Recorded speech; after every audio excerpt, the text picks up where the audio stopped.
Mateo, ang henyo. Credit to the author. M1321-30. Ang mga pangalan po na nandito ay galing sa mga name generator. Kung meron man pagkakatulad sa mga pangalan ng tao o lugar at pangyayari, ito ay tunay na hindi sinasadya. Sa manor ng pamilya Wang, na puno ng maitim na ulap ang mukha ni Leander. Hindi niya inaasahan na ang personal na pagkilos ng ikaapat na elder ay nabigong mapatay si Mateo. Tungkol sa lakas ng ikaapat na elder, napakalinaw niya. Kahit kilala si Yashan bilang numero 1 swordsman ng Myriad Treasure Tower, sa harap ng 4th elder, hindi pa rin ito sapat para tingnan. Gayunpaman, nabigo talaga ang ikaapat na elder. Kung hindi siya maghihintay hanggang sa dumating ang 2 taong iyon, kalimutan mo na lang iyon. Ngunit ang ikaapat na elder ay bumaling sa pamilya upang humingi ng tulong. Ipinaliwanag nito na tiyak na nagpalitan na sila ng santukan dati. Ang resulta ay tumakas ang 2 taong iyon. Talagang napakahirap ng bagay na ito. Kung hindi, tiyak na hindi hihingi ng tulong ang ikaapat na elder sa pamilya. Hindi lang talaga maintindihan ni Leander kahit anong mangyari, isang Yashan, isang Mateo, ano ang batayan para pahirapan ito ng ganito para sa ikaapat na elder. Lingbo, bakit mo hinahanap ang ating dalawa, mga matandang kasama? Isang payat na elder ang pumasok. Siya ang pangalawang elder ng pamilya Wang, si Melvin Wang. May sumunod pang ang isang tao sa likuran niya. Ito ay ang ikatlong nakatatanda ng pamilya Wang, si Domang. Ang 2 taong ito ay parehong mga dalubhasa sa Grotto Profound. Ang kanilang mga kalakasan ay mas mataas pa ng isang angkla kaysa kay Yogan. Nang makita ni Leander ang 2 tao, dali-dali niyang ikinwento ang mga pangyayari kay Mateo. Mga tiyo, kung hahayaan nating patuloy na lumaki ang batang ito, malamang na magiging napakahirap para sa aking Wang family na magkaroon ng paninirahan sa Jewel Hill City. Mga tiyo, kumilos kayo. Dapat ninyong patayin ang batang ito sa Yin Wind Den, sabi ni Leander nang may seryosong ekspresyon. Nang marinig ang pagkakasunod-sunod ng mga pangyayari, si Melvin ay nagkaroon din ng seryosong ekspresyon habang sinasabi, kahit na ang ating Jewel Hill City ay teritoryo ni Heavenly Emperor Fu Feng, ang katanyagan ni Heavenly Emperor Myriad Treasure ay napakalaki. Maaari nating supulan ang Myriad Treasure Tower at lumaban para sa pinakamalaking benepisyo, ngunit hindi natin maaaring mawala ang lahat ng kagandahang asal kasama nila. Ngunit ang Mateo na ito ay talagang hindi maaaring iwanang buhay. Sa pagkakataong ito, ito ang pinakamagandang oras para patayin siya. Tumanggaw si Leander at sinabing, sa tingin ko rin. Kapag bumalik na siya sa Jewel Hill City, o kapag nalaman ni Rowan ang tungkol sa bagay na ito, wala na tayong magagawa pa. Sabi ni Melvin, matandang ikatlo, Teren at daanan ang hirap at maglakbay, at patayin ang mapanggulo na taong ito para sa pamilya Wang. Mikikinig ako kay second brother. Hindi masyadong nagsalita si Domang at diretso lang sa punto. Hey, patay ka na ba? Umupo ka at titingnan ko kung hindi ka namatay. Nang makitang iminulat ni Yashan ang 2 mata, isang malaking bato ang tuluyang bumagsak sa puso ni Mateo. Dahil sa pagsubok ng buhay at kamatayan, ibinaba rin ni Mateo ang kanyang pagbabantay kay Yashan. Naging mas casual din ito kapag nagsasalita. Alam niyang wala pa sa panganib si Yashan. Kaya naman ganoon siya magsalita. Sa kasalukuyan, 1 buwan na ang nakalipas mula nang umalis siya sa lungsod. Para magamot ang mga pinsala ni Yashan, gumastos si Mateo ng malaking halaga. Halos naubos na rin ang mga divine grade healing medicinal pills na kanyang pino. Medyo maliit pa rin ang epekto ng low grade tier 1 healing divine pill sa mga sugat ni Yashan. Kaya naman, mga numero lang ang nagamit ni Mateo para mabawi ito. Mabuti na lang at puno ng mga divine grade medicinal pill si Mateo. Napakalakas ng epekto ng mga gamot. Kaya nito nailigtas ang buhay ni Yashan. Kung iba pa nga iyon, na malubhang nasugatan, walang duda na mamamatay sila. Nagngingit-ngit si Yashan at pinilit ang sarili na umupo, habang manghang-mangha na nakatingin kay Mateo. Ikaw ang nagligtas sa akin. Nakangiting sabi ni Mateo, may iba pa ba rito? Pero yung masugat ko. Malinaw na malinaw kay Yashan ang tungkol sa kanyang mga pinsala. Noong nagtamo siya ng malubhang pinsala kasama si Yogan noon, mayroon na siyang determinasyon na mamatay. Gusto niyang saktan ng malubha si Yogan gamit ang kamatayan bilang kapalit at lumikha ng pagkakataon para makatakas si Mateo. Ikinumpas ni Mateo ang kanyang kamay at bahagyang nagbibiro, hindi pa dapat tayo magkaroon ng ganyang uri ng relasyon na may bahid ng buhay at kamatayan, di ba? Basta ka na lang ba masasama kasama niya? Sabi ni Yashan, utang ko sa Panginoon ng Tore ang isang buhay. Pinilit niya akong protektahan ka anuman ang mangyari. Kung mamatay ako, ang buhay na ito ay ibabalik sa kanya. Tumawa si Mateo at sinabing, wala na bang kwenta ang buhay mo? Ngayon, namatay ka na rin kanina, tapos tinulungan kitang ibalik ang buhay mo sa kanya. Nabulunan si Yashan, bahagyang naramdaman na may mali, ngunit hindi niya alam kung paano siya dapat tumanggi. Sa pagkakataong ito, talagang nakapaglakbay na siya papunta at pabalik sa mga pintuan ng impyerno. Walang problema sa mga sinabi ni Mateo, medyo kakaiba lang ang dating. Nagbibiro ka naman, huwag kang masyadong mag-isip. Gumaling ka na sa mga sugat mo, kailangan mo pa ng maraming pahinga. Pero matagal na tayong naantala. Wala na tayong magagawa kundi ang maglakbay ng may pag-aatubili, tinapik ni Mateo ang kanyang mga balikat at nakangiting sinabi. Alam ni Mateo na ang lalaking ito ay isang misteryo. Ang pagpalo gamit ang kawayan ay walang maitutulong. Nakakabagot talaga. Pero ang lalaking ito ay talagang tapat, isinugol ang sarili niyang buhay para sa isang pabor noon. Ang ganitong klase ng tao ay sulit na makilala. Kumunat ang noo ni Yashan at sinabing, iniligtas mo ako, paano naman si Yoen na iyon? Pinag-isipan ito ni Mateo at sinabing, hindi rin naman siya gaanong nasugatan. Pero para mabawi ang kanyang lakas, kailangan din itong abutin ng mahigit kalahating buwan. Sa oras na ito, maaaring papunta na siya sa Yinwinden para harangan tayo. Naging masinsinan ang tingin ni Yashan, at matalas na nakakuha ng ilang impormasyon mula sa mga sinabi ni Mateo. Alam niya ang lakas ng kanyang espada. Kahit na malakas, hindi naman ito lubos na nakamamatay. Nagpahinga ako ng ilang araw, at nakakabawi na rin naman ako. Pero sabi ni Mateo, mahigit kalahating buwan ang kailangan niya para gumaling. Maaari kayang tumagos ang espada niya sa isang kritikal na punto. Si Mateo ang may gawa nito. Sa pag-iisip noon, nataman siya ng mahabang sibat. Kung hindi kikilos si Mateo, imposibleng mailigtas siya. Nagulat si Yashan sa takot sa kanyang paghatol. Kahit na malubhang nasugatan si Yogen dahil sa kanya, hindi rin naman talaga siya ang kayang sakta ni Mateo. Gayunpaman, ano ang nangyayari?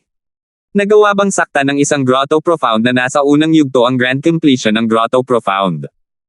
Agad na naramdaman ni Yashan na medyo nalilito siya. Hoy, ano ang iniisip mo? Tinapik ni Mateo ang natulalang si Yashan. Biglang nagulat si Yashan sa kanyang paggising, ngunit sinabi, napatay na ni Yogen ang ating mga kabayo, paano tayo pupunta? Nakangiting sabi ni Mateo, madali lang yan. Hintayin mo ako rito, babalik ako agad. Mabilis na gumalaw ang figure ni Mateo, at sa isang kisap mata ay nawala sa pingin ni Yashan. Lumipas ang halos isang oras, biglang nagulat si Yashan. May mga alikabok na pumailan lang sa di kalayuan. Dalawang malalakas na aura ang mabilis na lumapit sa gilid na ito. Ang dalawang aurang ito ay mga aura ng mga banal na halimaw. Matagal nang natuklasan ni Yashan na ang lugar na ito ay katabi ng Myriad Beast Forest. Normal lang na may mga divine beast na tumatakbo palabas. Sa kasalukuyan niyang kalagayan, imposibleng harapin ang isang banal na halimaw. Akmang tatalikod na sana si Yashan at tatakbo, pero bigla niyang natuklasan na isang demonyong halimaw, isang tao pala ang nakasakay doon. Mateo. Gumamit ang lalaking ito ng isang oras at napaamo ang dalawang banal na halimaw. Parang malapad na platito ang mga mata ni Yashan. Hindi niya inakalang ganito pala talaga ang paraang sinabi ni Mateo. Ito ay dalawang Cloud Soul Sound Rending Leopard, ang kanilang bilis ay napakabilis, at dumating sa harap ni Yashan sa isang kisap mata. Isa sa mga Cloud Soul Sound Rending Leopard ang mismong sumangakop kay Mateo noong huling beses. Noon lang biglang naalala ni Yashan na minsang sinabi ni Mateo dati ang anumang halimaw na nagpapaamo ng sining sa pamilya Wang. Sa likod na iyon, nagpakita pa si Mateo ng presyon mula sa mga dragon. Sa ganitong paraan, ang lahi ng dragon sa katawan ni Mateo ay tiyak na magiging napakalakas. Biglang natuklasan ni Yashan na ang mga sekreto tungkol kay Mateo ay talagang napakarami. Hey, tig-isa. Mas madali silang katrabaho kaysa sa mga batang dragon na lumilipad. Sabi ni Mateo sabay tawa ng malakas. 1322. Halika kayong tatlo. Sigaw ng isang mukhang martial artist na gwardya sa tatlong martial artist na papasok na sana sa Yin Wind Den. Nagbago ang ekspresyon ng tatlong martial artist. Malungkot na sinabi ng nangunguna, para saan? Malamig na sumigaw ang gwardya, kayong tatlo, ilagay ninyo ang inyong mga palad dyan. Humph! Sino ba kayong lahat? Kayo ang maglalagay sa amin, tapos kami ang maglalagay. Kung hindi ka maglalagay, tutulungan ka naming maglagay. Nakakatuwa naman. Kaming magkakapatid ay nakapasok na sa Yin Wind Den na ito nang hindi bababa sa 100 beses, at ngayon lang kami nakakita ng ganito kabastos na kahilingan. Sino ba kayo, para maglakas loob na maging mayabang? Kung sino kami, wala kayong kailangang pakialam. Sumunod lang kayo, sapat na yan. Paano kung hindi natin gawin? Di nagtagal, masunarang inilagay ng 3 taong iyon ang kanilang mga palad sa instrumentong iyon. Di nagtagal, nagbigay ng berdeng ilaw ang instrumento. Malamig na tiningnan ng gwardya ang tatlo at sinabing, Sus Mariosep, kung ginawa mo yan noon pa, hindi ba't hindi mo na sana naranasan ang pisikal na pananakit? Hindi nang ahas na tumanggi ang 3 tao, at umalis ng galit. Sa oras na ito, mahigit 10 tao ang nagtipon sa labas ng Yin Wind Den, na parang isang checkpoint ang itinayo. Lahat ng gustong pumasok sa Yin Wind Den ay kailangang dumaan sa pagsusuri ng instrumentong iyon. Ang grupong ito ng mga gwardya ay natural na mga tauhan ng pamilya Wang pagkatapos magpalit ng damit. Dahil sa kanilang mga pagmamalabas, natural lang na hindi nila inamin na sila ay miyembro ng pamilya Wang. Pangalawang kapatid, maaasahan ba ang paraang ito? Paano kung makita ng batang iyon ang ating hanay at matakot na umalis? Tanong ni Yogen kay Melvin. Malamig na sabi ni Melvin, relax ka lang, piutol ni Yaman ang daan pabalik. Maliban na lang kung ayaw niya sa Nightwheel Grass, kung hindi, kailangan niyang pumasok sa Yin Wind Den. Ang unang beses na ginawa ng batang iyon noong umalis siya sa kanyang pag-iisa ay ang makahanap ng lupain ng mga patay na espiritu.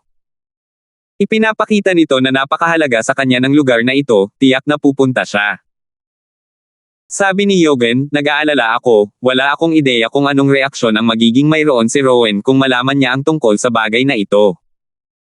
Malamig na tumawa si Melvin at sinabing, hey, kung patay na siya, ano kayang reaksyon niya?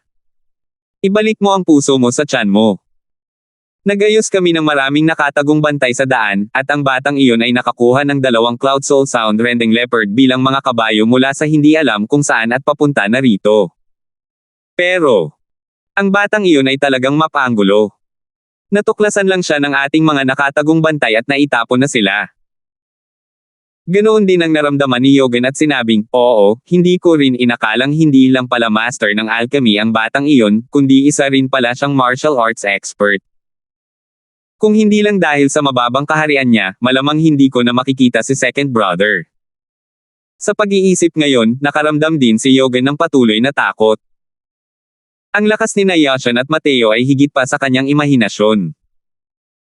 Nang mga panahong iyon, alam niyang malamang na hindi niya kayang alagaan ang 2 taong ito ng mag-isa, kaya naman hihingi siya ng tulong sa pamilya. Mabilis na dumating si Melvin at dala pa ang auxiliary model Profound Divine Artifact, isang spectroscope. Natukoy ng spectroscope na ito ang banal na kaluluwa ng martial artist. Hanggat mayroong isang bagay na ginamit ng kabilang panig noon, maaari na ito. Ang bagay na ito ay natural lamang dahil sa takot na magbago ang hitsura ni Mateo at makaligtaan ito. Sa likod ng isang tumpok ng mga kalat, nakayuko ang ulo ng 2 tao. Seryoso ang ekspresyon ni Yashan habang sinasabi niya, naglatag ang pamilya Wang ng isang hindi maiiwasang lambat, naghihintay lang na mabangga tayo sa dulo ng sibat. Hindi ko inaasahan na pati ang spectroscope ay nakadeploy. Ngumiti si Mateo at sinabing, para patayin ako, ang pamilya Wang ay naglabas ng napakaraming miyembro, at talagang mataas ang tingin nila sa Crosswell na ito. Tiningnan ni Yashan ang walang pakialam na ekspresyon ni Mateo at hindi mapigil ang magsabi ng malungkot, nakakangiti ka pa rin. Ang mga nakatagong bantay na itinapon natin sa daan ay 7 o 8 na. Sa palagay ko ay nahulaan na nila na nakarating na tayo rito. Tungkol dito, lubos na humanga si Yashan kay Mateo. Sa daan, natuklasan ni Mateo ang lahat ng mga nakatagong bantay. Gaano man katago ang mga taong iyon, hindi nila matatakasan ang mahiwagang tanawin ni Mateo. Kakaiba talaga ang lalaking ito. Kung hindi dahil sa nangyari, malamang maghihintay ang pamilya Wang dito sa pag-asang magpapakamatay ang isang kuneho sa pamamagitan ng pagbangga sa isang puno, ngunit direktang pupunta roon para kabkuban at supalan. Dahil nga sa natapos nila ang mga nakatagong bantay na iyon kaya sila lihim na nakapagtago malapit sa Yin Winden. Huho, bakit hindi ako makangiti? Hindi talaga ako takot sa mga bagay na sumabog. Dahil pumunta sila para patayin ako, kailangan nilang maging handa na mapatay ko sila pabalik. Natatawang sabi Mateo. Kontra patay. Nagbibiro ka ba? Noong nakaraan, hindi handa si Yogan, kaya tayo nagtagumpay. Ngayon, tinawag pa niya si Melvin. Ang lakas ng Melvin na iyon ay mas malakas pa ng isang angkla kaysa kay Yogan. Mateo, mas mabuting bumalik na tayo sa Jewel City at humingi ng tulong sa Tower Lord. Sa paglipas ng panahon, hindi rin namalaya ni Yasha na lalong lumalala ang mga salita niya kay Mateo. Ganun pa rin siya kawalang pakialam kay Yashan. Pero sa harap ni Mateo, hindi niya kayang maging walang emosyon kahit anong mangyari. Ang kapatirang itinatag matapos ang pagbabahagi ng buhay at kamatayan ay lubhang mahimalang. Nang marinig ang mga salita ni Yashan, umiling si Mateo at sinabing, huli na ang lahat. Bukod pa rito, ang pagbabalik para humingi ng tulong ngayon, tiyak na ito ang inaasahan ng pamilya Wang. Kung tama ang aking mga haka-haka, matagal na nilang napigilan ang daan pabalik. Hindi ang pagkaputol ang pangunahing punto, ang pangunahing punto ay hindi talaga kayang magpaliban ni Mateo. Sa simula, wala pang 3 buwan ang natitira. Ngayon, naubos na ang 1.5 buwan, at 1 buwan na lang ang natitira. Kaya niyang maghintay ng paulit-ulit, pero hindi kaya ni Mulingzo. Nagbago ang ekspresyon ni Yashan, at sinabi niya, kung gayon. Ano na? Sabi ni Mateo, hindi pa lubusang gumagaling ang mga sugat mo. Maghanap ka ng lugar na mapagtataguan at hintayin mo ako sa labas. Ako na lang mag-isa ang papasok. Hinding-hindi. Kung isasantabi mo ang hindi mo kayang malampasan ang Wang family, ang balakid na yan, kahit na malampasan mo pa, masasamang espiritu sa loob ay hindi mo rin kayang harapin. Alam kong mas malakas ang lakas mo kaysa sa nakikita mo sa unang tingin, pero ang masasamang espiritu sa Yin Winden na ito ay mas malakas kaysa sa inaakala mo. Agad na tinanggihan ni Yashan ang mungkahing ito. Ngumiti si Mateo at sinabing, relax ka lang, baka naman ay padadalo ko ang sarili ko sa kamatayan. Sa halip naniniwala ka na may isang traidor na lumitaw sa Myriad Treasure Tower ngayon, hindi ba? Ang ekspresyon ni Yashan ay walang kapantay na pangit. Hindi niya inaasahan na ang mga salita ni Mateo ay talagang tumama sa kanyang damdamin. Kung nais mong gamitin ang spectroscope, dapat mayroong isang bagay na ginagamit ng tao araw-araw. Napakalinaw, kung wala ang panloob na tauhan ng Myriad Treasure Tower, walang paraan para magamit ang spectroscope na ito. Dahil nakuha niya ang mga gamit ni Mateo at Yashan sa pang-araw-araw na buhay, napakataas ng posisyon ng taong ito sa Myriad Treasure Tower. Nagngingit-ngit si Yashan at sinabing, kapag nalaman ko kung sino iyon, tiyak na pupunitin ko siya ng mahigpit. Si Yashan ay isang taong diretso ang ugali, humaharap sa mga kalaban, kaya niyang isuko ang kanyang buhay. Pero, kung sasaksakin siya sa likod ng sarili niyang kasama, talagang masasaktan siya ng husto. Sa simula, maaaring naging kalmado at payapa ang biyaheng ito, sino ang mag-aakala na maraming hindi inaasahang pangyayari ang madadagdag. Kung hindi dahil kay Mateo, patay na sana siya ngayon. Tinapik ni Mateo ang balikat niya at nakangiting sinabi, relax ka lang, siguradong magkakaroon ka ng pagkakataon. Kapag bumalik tayo sa Myriad Treasure Tower, natural lang na kailangan nating ayusin ito ng maayos. Aalis na ako. Itinaas ni Yashan ang kanyang ulo at tumingin, hindi sinasadyang lumiit ang kanyang mga pupil. Natuklasan niya na ang laman sa mukha ni Mateo ay nagbigay ng sunod-sunod na kakaibang pagbabago, at siya ay naging ibang tao. Kasabay nito, ang buong disposisyon ni Mateo ay sumailalim din sa isang napakalaking pagbabago, halos kapareho ng mga martial artist na pumasok sa Yin Winden. 1323. Napangiti ng mapait si Yashan at sinabing, walang silbi yan. Maliban na lang kung kaya mong itago ang banal na kaluluwa, kung hindi, kahit na mas malakas pa ang iyong kasanayan sa pagpapalit ng mukha, hindi rin ito makakatago mula sa spectroscope. Ngumiti si Mateo at sinabing, manood ka lang. Pagkatapos mag-usap, nagmataas na naglakad si Mateo papunta sa checkpoint ng Wang family ng ganito. Tumigil ka. Nang makita ng isang gwardya na papalapit si Mateo, agad niya itong pinigilan. May ekspresyon ng takot si Mateo habang sinasabi niya, kayo. Ano ang gusto niyong gawin? Wala akong Divine Essence Stones. Umirap ang gwardya at sinabing, sino ang may gusto ng mga Divine Essence Stone mo? Lumapit ka, ilagay mo ang kamay mo sa instrumentong iyan. Oo, madali lang yan. Madali lang yan. Hindi nagatubili si Mateo, agad na tumakbo palapit dito at inilagay ang kanyang palad dito. Sa gitna ng mga guho, walang korap na nakatitig si Yashan sa eksenang ito, ang kanyang puso ay biglang kumakabog. Para kay Yashan, ngayon lang siya nakaranas ng ganitong insidente na nagpakabog sa kanya dahil sa pagkabalisa at takot. Biglang nag-iba ang tingin niya, at nagpakita siya ng hindi makapaniwalang tingin. Ang spectroscope. Nagbigay pa nga ng berdeng ilaw. Ito. Paano ito naging posible? Bulong ni Yashan sa sarili, natulala sa pagkamangha sa eksenang ito. Hindi pa niya nakita noon na mabibigo ang spectroscope. Sandali. Hindi nabigo, kundi nagkamali sa paghatol. Ang spectroscope na naglalabas ng berdeng ilaw ay nagpapahiwatig na ang bakas ng banal na kaluluwa sa bagay ay hindi tugma, habang ang kulay asul ay kumakatawan sa tao mismo. Ngayon, ang spectroscope ay naging berde, ibig sabihin ay nagkamali ito sa paghatol. Hindi nakakapagtaka na ganoon kalakas ang kumpiyansa ni Mateo. Lumalabas na may kakayahan talaga siyang makadaan sa detection ng spectroscope. Nang dumiretso si Mateo sa spectroscope, sina Melvin at Yogan ay hindi sinasadyang tumingin sa kanya. Gayunpaman, hindi sila naghinala.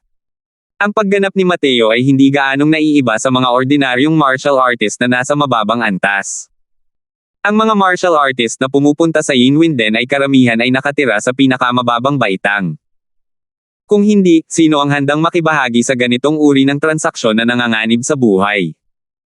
Ang pagpapakita ni Mateo ng mga Divine Essence Stone na parang buhay niya ay direktang nag-alis ng kanilang mga hinala. Nang makita nilang nagiging berde ang spectroscope, wala na silang ganang magbigay pansin kay Mateo. Hey!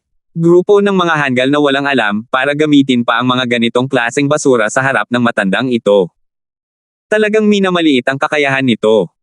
Sa loob ng dagat ng kamalayan ni Mateo, nagmula ang mapanghamak at malamig na pagsinghot ni Dustless. Para bang isang nakakainsulto sa kanya ang paggamit ng spectroscope na ito para siyasatin ang banal na kaluluwa ni Mateo. Magkaaway ang mga taong kapareho nila ng propesyon. Hindi naman talaga kasinungalingan ang mga salitang ito. Sino siya? Dustless. Iyan ang ninuno ng pakikipaglaro sa mga banal na kaluluwa. Ang isang malalim na banal na artifact ay talagang hindi sapat para tingnan kapag inilagay sa harap niya. Sa harap ng isang kayamanan ng espiritu ng Empyrean, ang spectroscope na ito ay hindi rin gaanong naiiba sa laruan ng isang bata. Haha, hindi rin alam ng mga lalaking ito na mayroon pa rin akong dakilang kabanalan na katulad mo. Palihim na pinaulanan ni Mateo ng pambobola si Dustless. Malamig na sumangot si Dustless at sinabing, "Nako naman yang basura mo, kung gusto ng matandang to na maging berde, magiging berde rin yan. Gawin mong asul, kailangan mong maging asul. Gawin mong dilaw, kailangan mo pa ring maging dilaw." Biglang nagliwanag ang mga mata ni Mateo, at sinabi niya, kung gayon, magagawa ba ito ni Senior na maging kulay asul maya-maya? Sabi ni Dustless, ano ang mahirap dito? Iniisip mo ba na akitin sila? Sabi ni Mateo, tama. Kung hindi lang nila pinahirapan ang pamilya Wang, iisipin talaga nilang madaling masahin ang batang Panginoong ito. Naantig din si Dustless sa mungkahing ito at sinabing, madali lang iyan. Ako na ang bahala. Sa totoong mundo, marahang itinaas ni Mateo ang kanyang kamay at tinanong ang gwardya ng may gulat na anyo, ito. Ayos na ang lahat, di ba? Naiinip na ang bantay sa bahay at ikinumpas ang kamay at sinabing, umalis ka na. Ngumiti ng may pagkukunwari si Mateo at tumakbo na parang lumilipad. Nang makitang maayos na dumaan si Mateo sa checkpoint, sa wakas ay nakahinga ng maluwag si Yashan. Pero tungkol kay Mateo na pumasok sa Yinwinden ng mag-isa, medyo nag-aalala pa rin siya. Hindi siya naghintay sa itinakdang lugar ayon sa mga tagubilin ni Mateo kundi naghintay na makita ang mga natira sa tambak ng mga guho. Hindi nagtagal matapos makapasok si Mateo sa Yin Wind Den, may isa pang grupo ng mga martial artist na gustong pumasok sa Yin Wind Den. Gaya ng dati, natural lang na hinarang sila ng pamilya Wang. Ngunit nang mailapat ito ng unang martial artist, isang kakaibang bagay ang nangyari. Asul. Siya yan. Sumigaw ng malakas ang bantay bahay na iyon at akmang kikilos na. Blanco ang tingin ng martial artist na iyon, walang kaalam-alam sa nangyayari. Itong nakatatandang kapatid na ito, nagkakamali ba kayong lahat? Kaming 7 magkakapatid ay kilala bilang Yin Wind 7 Heroes, na naglilibot sa Yin Wind Den sa buong taon. Paano ako magiging ang taong hinahanap mo? Nakasaksi rin ng isang malaking palabas ang martial artist na iyon. Hindi siya umatake kundi nagsalita ng walang pagmamadali. Oo nga pala, itong Panginoon, kaming 7 magkakapatid ay itinuturing din na may maliit na katanyagan sa Julhill City. Medyo nakakakilala sa amin ang ilan, nagkakamali ba kayong lahat? Sabi ng isa pang tao sa 7 tao. Hey, paanong mali ang natutukoy ng spectroscope? Sumuko ka ng masunurin ng walang pagtutol. Sabi ng gwardya sa bahay. Napapalibutan na ng mga tao ng Wang family ang Yin Wind 7 Heroes sa oras na ito. Hanggat maglalakas loob silang kumilos, agad silang gagawa ng hakbang para pauksain ang mga ito. Nang makitang naging asul ang spectroscope, sina Melvin at Yogan ay labis ding nagising sa tuwa. Pero nang marinig ang paliwanag ng martial artist na iyon, hindi niya maiwasang maghinala. Ang pangalang Yin Wind 7 Heroes, ay talagang narinig na ni Melvin noon pa. Sa lakas ng 7 taong ito, hindi sila mahina. Naglalaruan sila sa Yin Wind Den buong taon, at dati pa silang nagbenta ng mga likas na yaman sa pamilya Wang. Maingat na sinabi ng amo ng Yin Wind 7 Heroes na si Liam Chang, Panginoon, huwag muna tayong umatake. Siguro. May mali talaga sa spectroscope. Magsasalita na sana ang gwardya ng bahay nang hinati ni Melvin ang mga tao at pumasok. Tumingin siya kay Liam at sinabing nakakunot ang noo, ikaw ang boss ng Yin Wind 7 Heroes, Liam Chang. Nang marinig iyon ni Liam, labis siyang natuwa at dali-daling nagsalita, tama nga. Panginoon, sinuri naming 7 magkakapatid ang aming mga puso na hindi pa namin nasaktan ang inyong kamahalan noon, iniisip ko ito. Lalong kumunat ang noo ni Melvin, at sinabi niya, ilagay mo ulit ang kamay mo dyan at subukan mo.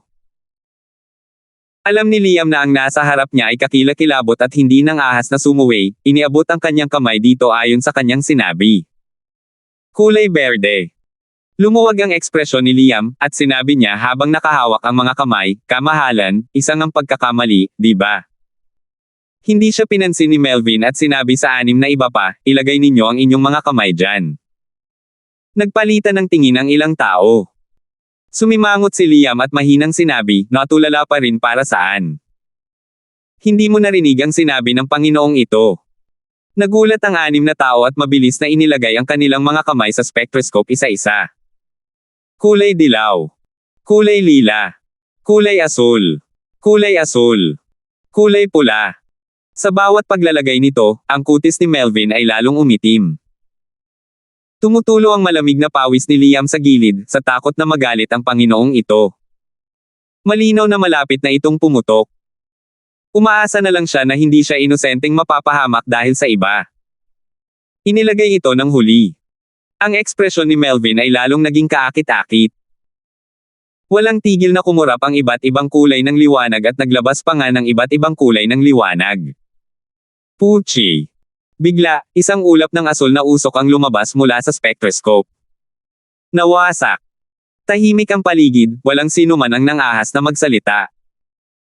Ang huling miyembro ng Yin Wind 7 Heroes ay natakot hanggang sa manginig ang buong katawan niya, hindi niya lubos maintindihan ang nangyari.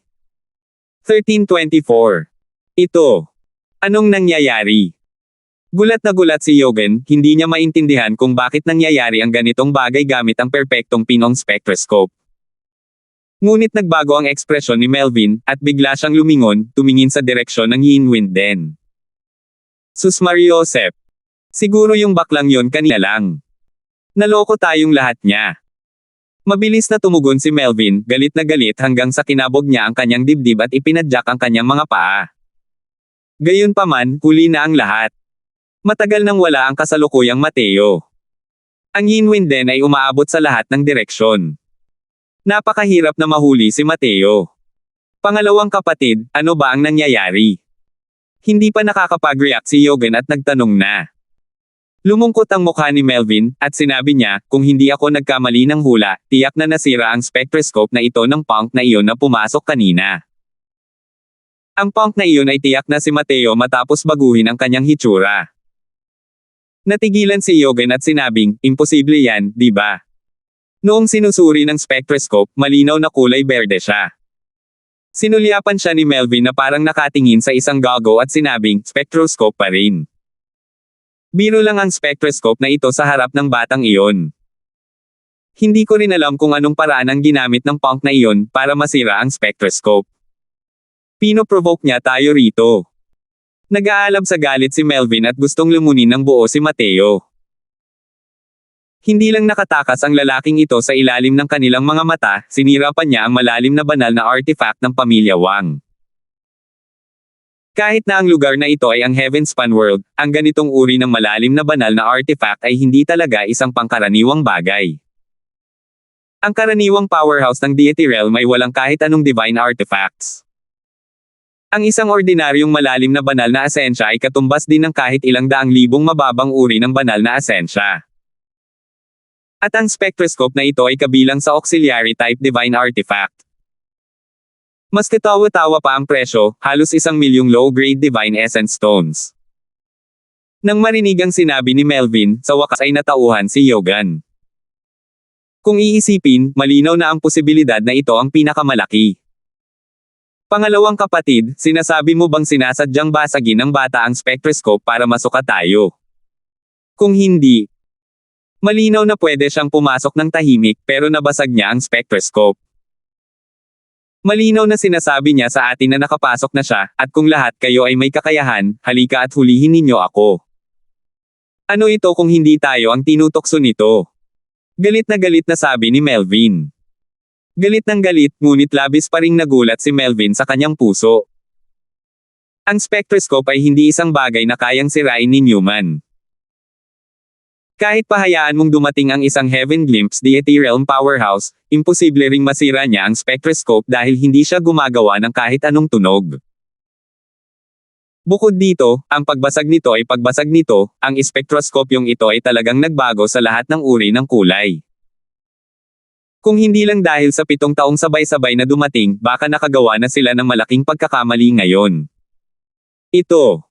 Pangalawang kapatid, ano na ang dapat nating gawin ngayon? Medyo nalilito rin si Yogen. Natuklasan niya na ang mga pamamaraan ni Mateo ay sumulpat sa walang katapusang agos. Para siyang porkepino, kaya hindi sila kayang kumagit. Ang unang paghatol ng pamilya Wang kay Mateo ay ang kanyang talento sa pagpino ng mga pila ay napakataas. Ngunit hindi niya inakalang mayroon din pala siyang ganitong nakakatakot na talento sa martial arts. Bukod pa rito, tila mayroon pa ang malalim na ugnayan sa lahi ng mga demonyo. Talagang sinasaktan ng husto ng ganoong kalaban ang kanilang mga ulo. Matalim na tumingin si Melvin.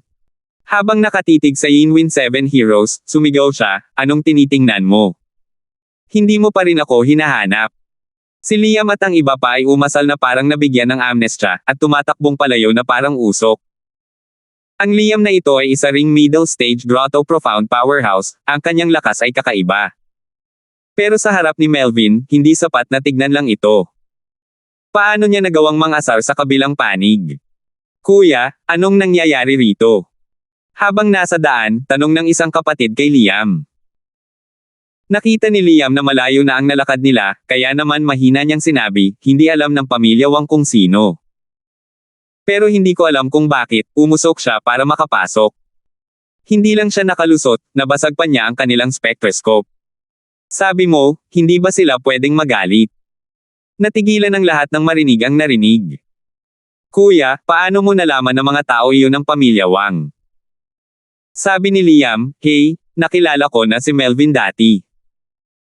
Pero mga menor de edad lang kami, hindi niya ako naaalala, iyon lang. Sus Mariosep, ang pamilya Wang ay naglabas ng napakaraming grupo at ginamit pa ang spectroscope, sino kaya ang nahuhuli nila? Isang kislap ng kinang ang sumilay sa mga mata ni Liam, at sinabi niya ng may malamig na ngiti, "Hey hey, sino pa kaya ang huhulihin nila?" Kung hindi ako nagkamali ng hula, malamang na ang bagong akyat na guest alchemist ng Myriad Treasure Tower. Para magawang humawak na armas ang Wang family ng ganito, siya lang din ang naroon. Wala talaga akong ideya kung anong background ang mayroon ng guest alchemist na ito, hindi lang ang kanyang alchemy skills ay walang kapantay, kaya pa niyang sirain ang spectroscope ng hindi nalalaman ng Diyos at mga multo. Tunay na kahanga-hanga. Lumalabas na matagal nang nagkukunwaring walang alam si Liam. Matagal na niyang alam na ang kabilang panig ay ang mga tao ng pamilya Wang at nahulaan pa niya na nandito sila para hulihin si Mateo. Ang ganitong uri ng martial artist na pabagsak putol sa ilalim ay mas mataktika at madulas kaysa sa mga ordinaryong tao. Kung ibinunyag nila ang tunay na kulay ng pamilya Wang noon, malamang nawala na silang paraan para makaalis ng buhay. Ngunit sa oras na ito, si Liam ay puno ng paghanga kay Mateo, ang taong ito na hindi niya pa nakikilala. Para mapaglaruan ang buong Wang family sa palad niya, malamang siya lang ang naroon, di ba? Matagal na naglaban ang Rowan at Wang family ng Myriad Treasure Tower at hindi man lang sila nakakuha ng anumang kalamangan.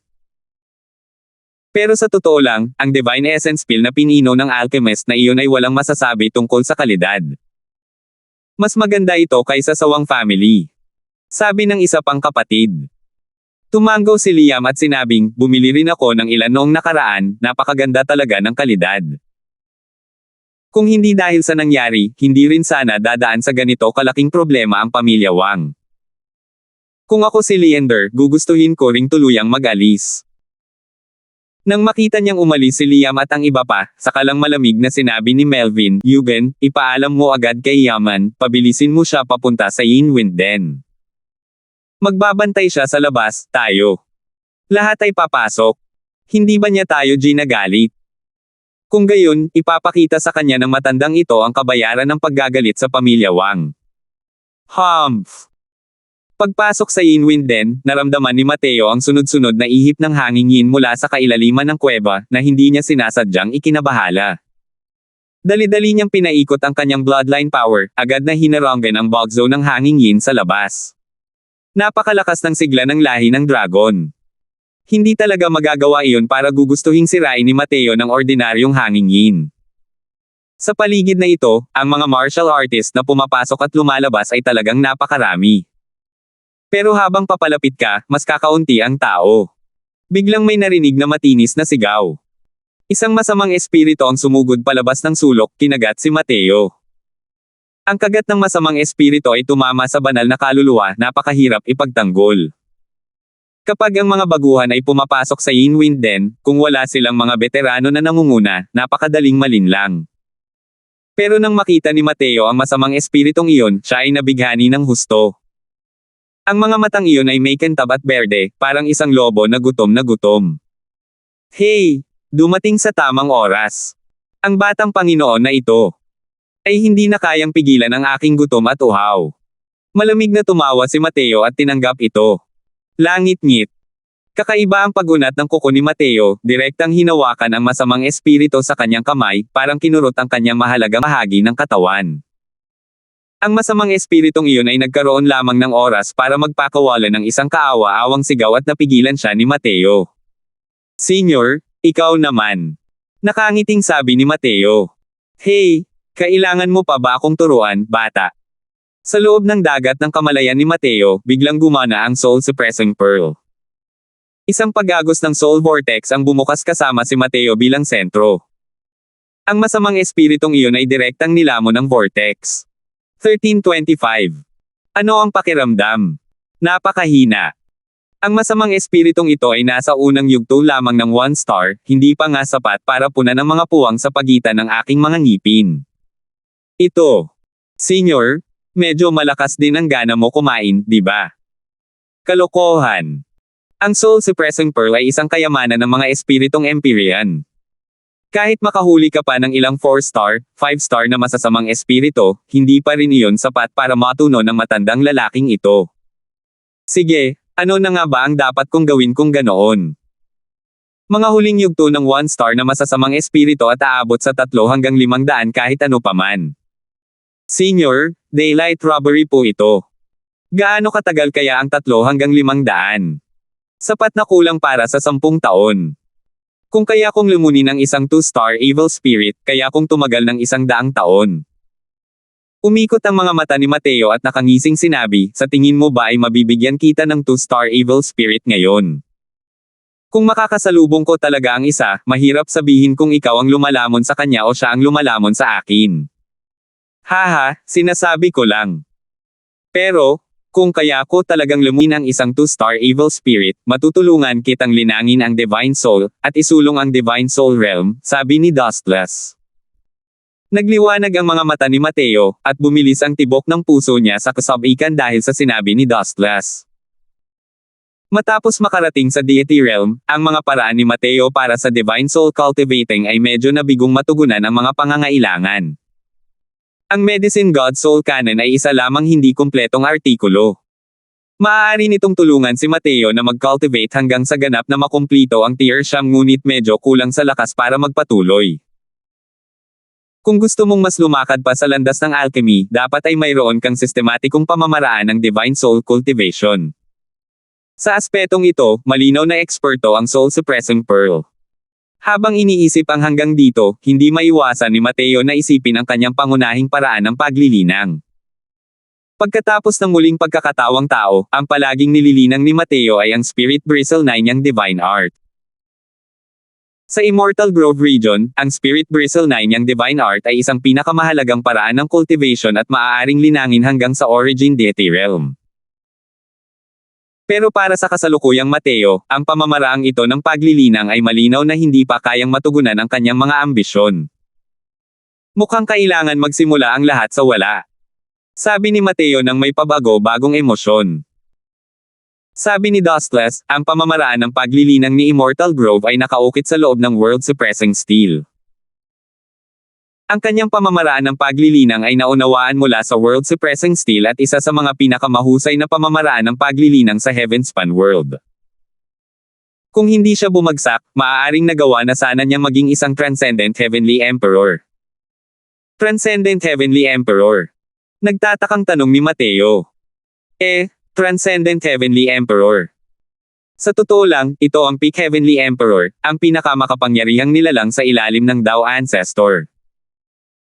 Sapat na ang cultivation method ng Immortal Grove para makapag-cultivate ka at maging isang Transcendent Heavenly Emperor. Paliwanag ni Dustless. Tanging ang New lamang ang naliwanagan ni Mateo. Ayon sa paraan ng pagsasabi ni Dustless, ang pamamaraan ng paglilinang na naunawaan ng Immortal Grove ay masasabing isang nangungunang pamamaraan ng paglilinang sa Heavenspan World. Tutal, sa Heavenspan World, imposibleng makapag-cultivate hanggang sa Tao Ancestor Realm. Ang pagkamit ng Transcendent Heavenly Emperor ay isa ng pinakamalaking posibilidad. Gayunpaman, natahimik si Mateo. Nagmuni-muni siya sandali at sinabing, Senior, sabi mo. Ang paraan ng paglilinang ng Heavenly Empyrean Immortal Grove ay naunawaan mula sa World Suppressing Steel. Malamig na ngiti ang sinabi ni Dustless, hey, medyo malaki rin ang puso mo. Ngayong naabot mo na ang Heavenspan World, alam mo na ang hirap ng pag-cultivate sa itaas ng Deity Realm.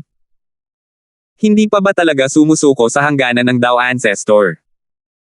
Nang magtanong si Mateo ng ganito, natural na alam agad ni Dustless ang sinusubukang gawin ni Mateo. Ngunit ang mga salitang ito ay puno ng pangungutya kay Mateo, kinutya na labis na pinahahalagahan ni Mateo ang sarili niyang kakayahan. Pero nakangiting sabi ni Mateo, Senior, alam kong ang pag-abot sa Tao Ancestor Realm ay kasing hirap ng pag-akyat sa langit, pero ang Transcendent Heavenly Emperor Realm ay walang kwenta para sa akin. Kung gusto kong iligtas si Lingzo, kailangan kong mag-cultivate hanggang sa Tao Ancestor Realm. Hindi ba? Pero malamig na sumangot si Dustless, kung ikukumpara sa pag-cultivate sa Tao Ancestor Realm, pakiramdam pa rin ng matandang ito ay mas maaasahan ang paghingi ng tulong sa isang Tao Ancestor. Kung talagang kaya mong mag-cultivate sa Transcendent Heavenly Emperor Realm, magkakaroon ka ng mga kwalipikasyon para humingi ng tulong sa isang Tao Ancestor. Pero matigas ang ulong sabi ni Mateo, hindi ito sumasalungat sa paglilinang sa Tao Ancestor Realm. Nabulunan si Dustless at hindi mapigil ang hindi makapagsalita. Pagkatapos lamang ng mahabang panahon ay saka lamang sinabi ni Dustless, sige, ang world-suppressing steel na ito ay nakuha ng hindi sinasadya ng Immortal Grove noon sa Heavenspan Mountain. Talagang kahanga-hanga. Para itong isang walang katapusang kayamanan. Noong nakuha lang ito ng Immortal Grove, isa lamang itong ordinaryong piraso ng bato. Kalaunan, patuloy itong pinaunlad ng Immortal Grove, habang ang grado nito ay patuloy ding tumataas. Nang mag-cultivate ang Immortal Grove sa Empyrean Realm, isa na itong Empyrean Spirit Treasure. Labis din na nagulat si Mateo nang marinig niya ito. Hindi niya inaasahan na ganito pala kaganda ang background ng world-suppressing steel. Dahil sa lakas ng Heavenspan Mountain, natutunan na ito ni Mateo mula sa bibni na Dustless at Conwo. Ang steel na sumusuko sa mundo, isa pala itong piraso ng bato sa bundok ng Heavenspan. Sa kasong ito, ang world-suppressing steel ay hindi na kailangang lubusang pabanalan. Kailangan lang itong patuloy na paunlarin, at maaari itong maging isang kayamanan ng espiritu ng emperador sa langit. Gulat na sabi ni Mateo. Sabi ni Dustless, sa teorya, ganito talaga. Tumanggo si Mateo at sinabing, sige, kapag nakain na ni Senior ang sapat na masasamang espiritu, papasok ako sa loob ng world-suppressing steel at mauunawaan ang sarili kong daw. Hindi nakapagsalita si Dustless. Natuklasan niya na si Mateo, ang lalaking ito, ay isa lamang matigas ang ulong asno. Kapag nakapagdesisyon na siya sa isang bagay, hindi na siya maaaring umatras kahit anong gawin niya. Ganito noon sa magulong daloy ng espasyo. Ngayon, ganito pa rin. Mga nakatatandang kapatid, iniisip ko kung saan pa mas maraming late stage 1-star evil spirits dito sa Yinwinden na ito. Matagal na naglakad-lakad si Mateo sa loob ng Yinwinden at natuklasan niya na karamihan sa kanila ay mga masasamang espiritu na nasa antas mortal. Paminsan-minsan, makakasalubong niya ang mga masasamang espiritu na nasa antas 1-star. Ang mga masasamang espiritong ito ay walang silbi kay Dustless. Natuklasan ni Mateo na lumawak ang lugar na ito sa lahat ng direksyon. Napakahirap hanapin ang mga late-stage 1-star evil spirits, at ang tanging magagawa niya ay humingi ng tulong sa iba. Lumingon ang ilang tao. Nang makita ang cultivation ni Mateo, hindi nila napigil ang tumingin sa kanya na parang nakatingin sa isang tanga. Bata, bago ka lang dito, di ba? Ang lakas mo, mas mabuting gumala ka sa outer ring. Malapit na ang lugar na ito sa danger zone. Hindi pa nga sapat ang lakas mo para punan ang mga siwang sa pagitan ng mga ngipin ng masasamang espiritu. Sabi ni Liam. Ang grupong ito ng mga taong iyon ay ang Yinwind 7 Heroes na binaril habang nakahiga sa paligid. Pagkakapasok ng 7 tao, dumiretso sila sa danger zone. Silang 7 ay nagpagala-gala rito buong taon at lubos na pamilyar sa Yinwind din. Tuwing may makapangyarihang masasamang espiritu, may mga likas na kayamanan. Mayroon silang ganitong palagay sa kanilang mga puso. Kung tungkol naman sa pamilya Wang, kahit na makapangyarihan ang kanilang mga kalakasan, hindi talaga sila pamilyar sa lugar na ito.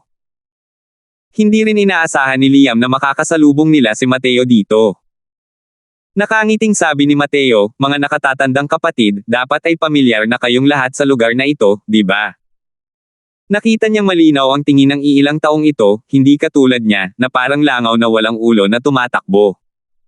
Alam niyang dapat ay regular na pumupunta rito ang iilang taong ito. Kumunat ang noo ni Liam at sinabing, kaming 7 ay tinatawag na Yinwind 7 Heroes. Sa tingin mo ba ay pamilyar kami sa lugar na ito o hindi? Bata, kailangan pa naming maghanap ng mga likas na kayamanan at wala kaming oras para magpalipas ng oras sa iyo. Kung ayaw mong mamatay, gumala ka sa lugar na ito at tingnan kung swertehin kang makahanap ng isang bagay na hindi mo nakuha o hindi. Tungkol sa taos-pusong payo ni Liam, hindi ito sineryoso ni Mateo. Ang mahalaga ay pamilyar silang lahat kay Liam sa lugar na ito. Nakangiting sabi ni Mateo, kuya at ang iba pa, dahil pamilyar kayong lahat sa lugar na ito, samahan ninyo ako sa paghahanap ng mga late-stage 1-star evil spirits. Basta't matagpuan ko ang lugar, bibigyan ko kayong lahat ng 5,000 low-grade Divine Essence Stones bilang komisyon. Paano yan? 1326. 5,000 banal na bato ng asensya. Naging seryoso ang tingin ni Liam, at huminga siya ng malalim. Para sa kanila, ang 5,000 low-grade Divine Essence Stones ay hindi isang maliit na figure. Kahit na ang lahat ng miyembro ng Yinwin 7 Heroes ay hindi pangkaraniwan ang kanilang mga kalakasan, na gumugugol ng hanggang ilang taon sa Yinwin Den, ang mga Divine Essence Stone na pinagsama-sama para sa 7 tao ay hindi rin lalampas sa kabuuang ito. Pero ang unang alok ni Mateo ay 5,000 low-grade Divine Essence Stones. Isa pa, nangunguna lang talaga ito. Napakadaling nakuha ang 5,000 low-grade Divine Essence Stones na ito. Nakangiting sabi ni Mateo, tama. Narito ang 1,000 low-grade Divine Essence Stones, kunin mo ito bilang deposito. Basta't dadalhin ninyo ako para mangalap ng 500 late stage 1-star evil spirits, ang natitirang 4,000 low-grade Divine Essence Stones, babayaran ko ng buo ang halaga. Dahil nakatulong si Mateo sa Myriad Treasure Tower na kumita ng napakalaking halaga, natural lang na hindi siya tretuhin ng masama ng Myriad Treasure Tower. Bilang mababang uri ng Divine Essence Stones, natural lang na kunin ni Mateo ang anumang gusto niya. Hanggat hindi ito masyadong sumusobra, walang sasabihin ang Myriad Treasure Tower. 5 hanggang 500. Hindi nakapagsalita si Liam. Ang batang ito ay talagang determinado na gulatin ang mga tao hanggang sa mamatay gamit ang mga salita. Mahigit 500 late stage 1-star evil spirits, kahit ang karaniwang grand completion na Grotto Profound ay hindi rin ang ahas na makipaglaban ng harapan. Isang batang nasa unang yugto ng Grotto Profound ang talagang nang ahas na magyabang ng walang kahihiyan. Biglang nakaramdam si Liam ng ilang kakaibang tingin mula sa likuran niya. Hindi na kailangang bumalik at alam din niya na malamang ay may balak pumatay ang ilang magkapatid na iyon. Sa lugar na ito, normal lang ang pagpatay ng mga tao para makasamsam ng kayamanan. Ang pambungad na galaw ni Mateo ay 5,000 low-grade Divine Essence Stones. Ang Divine Essence Stones na daladala niya ay malamang na mas marami pa kaysa sa bilang na ito. Hanggat napatay nila si Mateo, ang mga Divine Essence Stone na nasa kanya ay magiging kanila na. Kung ikukumpara sa pangunguna, malinaw na mas handa silang linisin ang mga Divine Essence Stones ni Mateo. Sa totoo lang, hindi lang ang 6 niyang kapatid ang napukaw ang balak na pumatay. Maging si Liam mismo ay napukaw din ang balak na pumatay. Pero siya, si Liam, ay nagawang magtagal sa Yinwin Den dahil likas siyang maingat. Hindi niya napigil ang sumulyap kay Mateo at natuklasan niyang tila walang kaalam-alam si Mateo sa balak pumatay ng kanyang mga kapatid na para bang ayos lang ito. Kumilos ang puso ni Liam, sa wakas ay natalo ng tukso ng mga banal na bato ng asensya ang lahat. Pero, nang akmang kikilos na sana siya, bigla niyang napansin ang isang hindi mahahalatang malamig na ngiti na sumilay sa mga labi ni Mateo. Kumabog ng malakas ang puso ni Liam, ang mga salita ng marating niya ang kanyang bibig ay nagbago sa utos ng mga kapangyarihang supernatural. Haha, sige. Napakabukas palad talaga ng kuya ko. Ako, si Liam, makikipagkaibigan sa iyo. Tumawa ng malakas si Liam at nakatanggap ng 1,000 low-grade Divine Essence Stones. Napanganga ang 6 na magkakapatid sa mga sinabi ni Liam. Kailan pa naging ganito kadaling pakisamahan si boss? Ngumiti si Mateo at sinabing, manguna ka kung gayon. Natatawang sabi ni Liam, sige, madaling ayusin.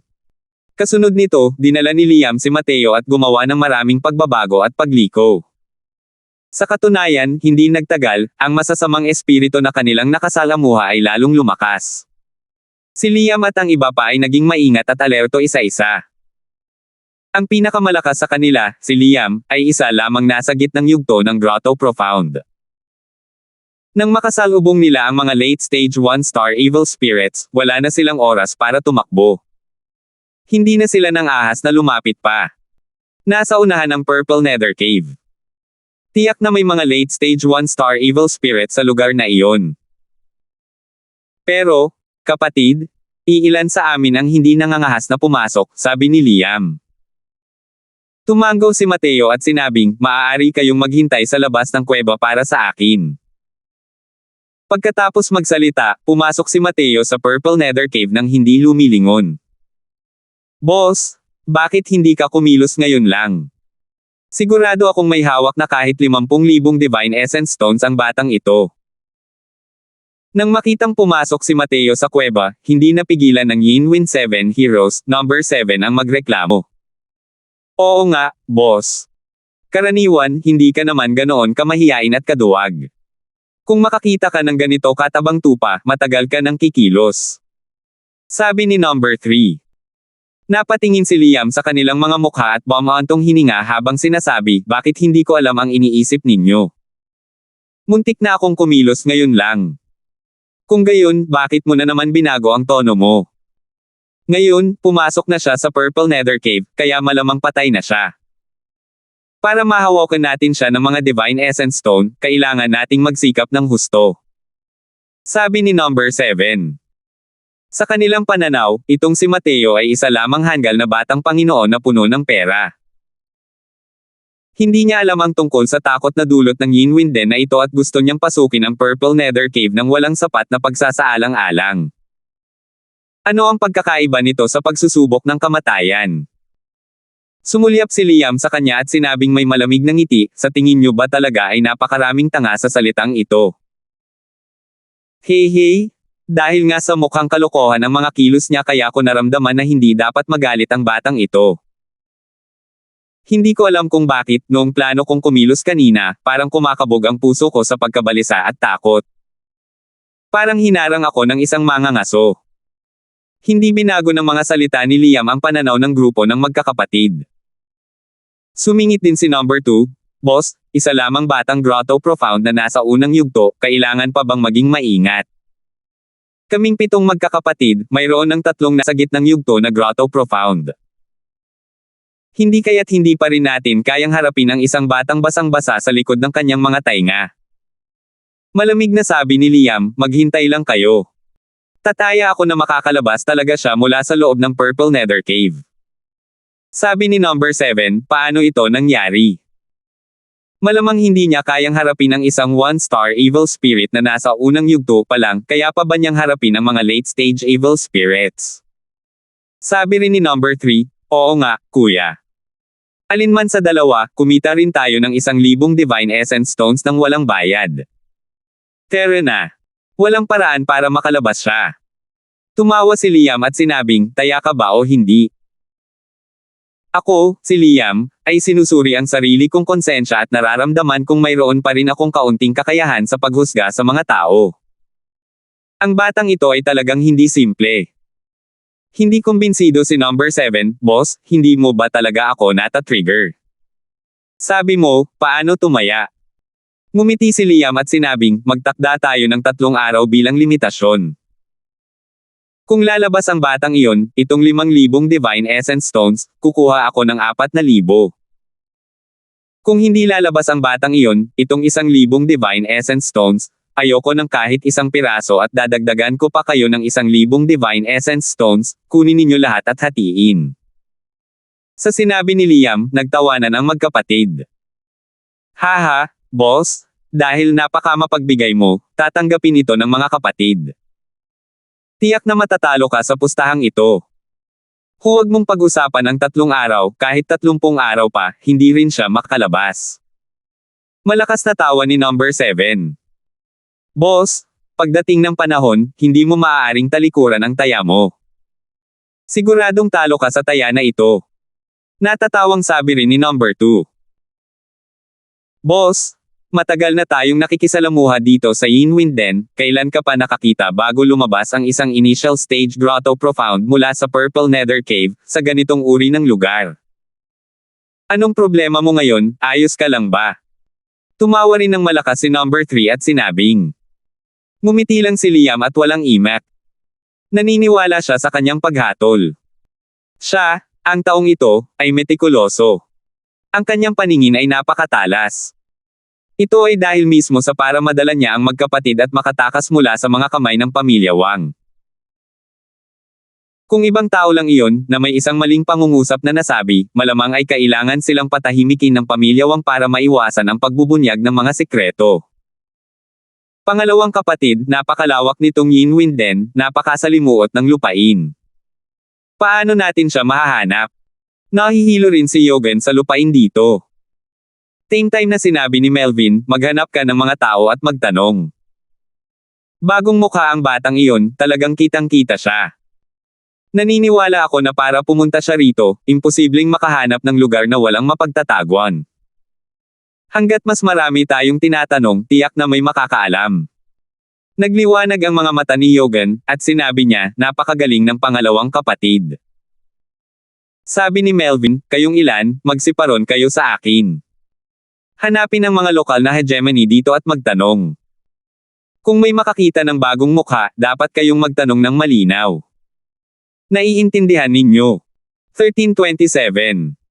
Kuya, kaming magkakapatid ay nag-iingat sa iyo. Itigil na natin ang pastahan na ito.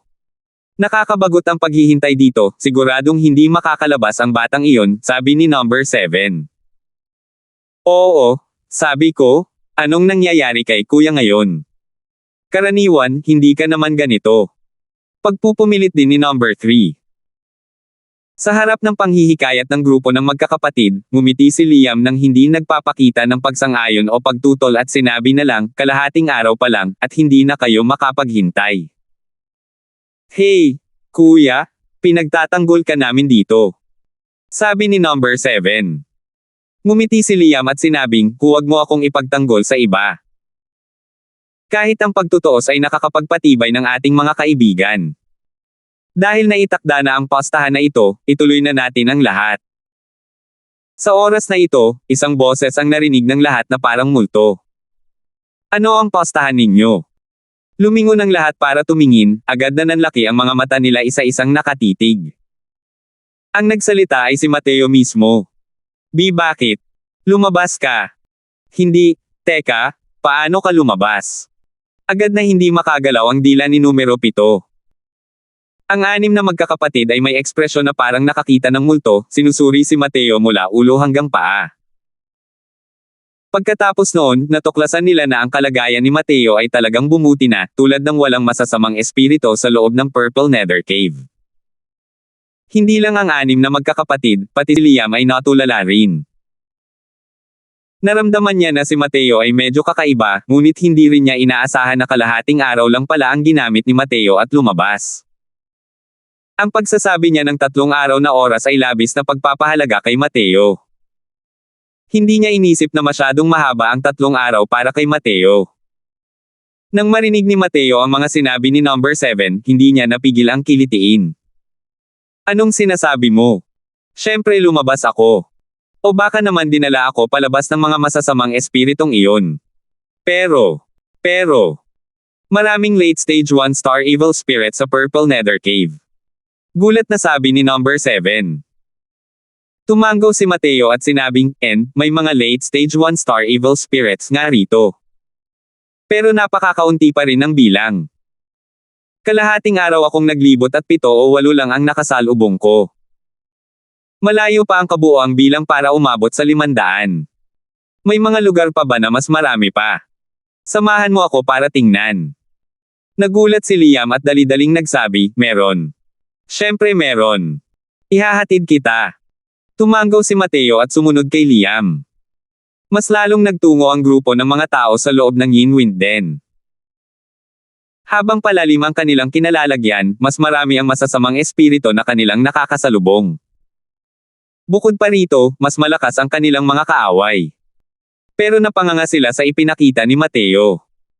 Mga masasamang espiritu na napatay lang nilang 7 matapos maubos ang kanilang lakas, si Mateo ay tila nanguhuli ng manok na kumakapit gamit ang isang kamay.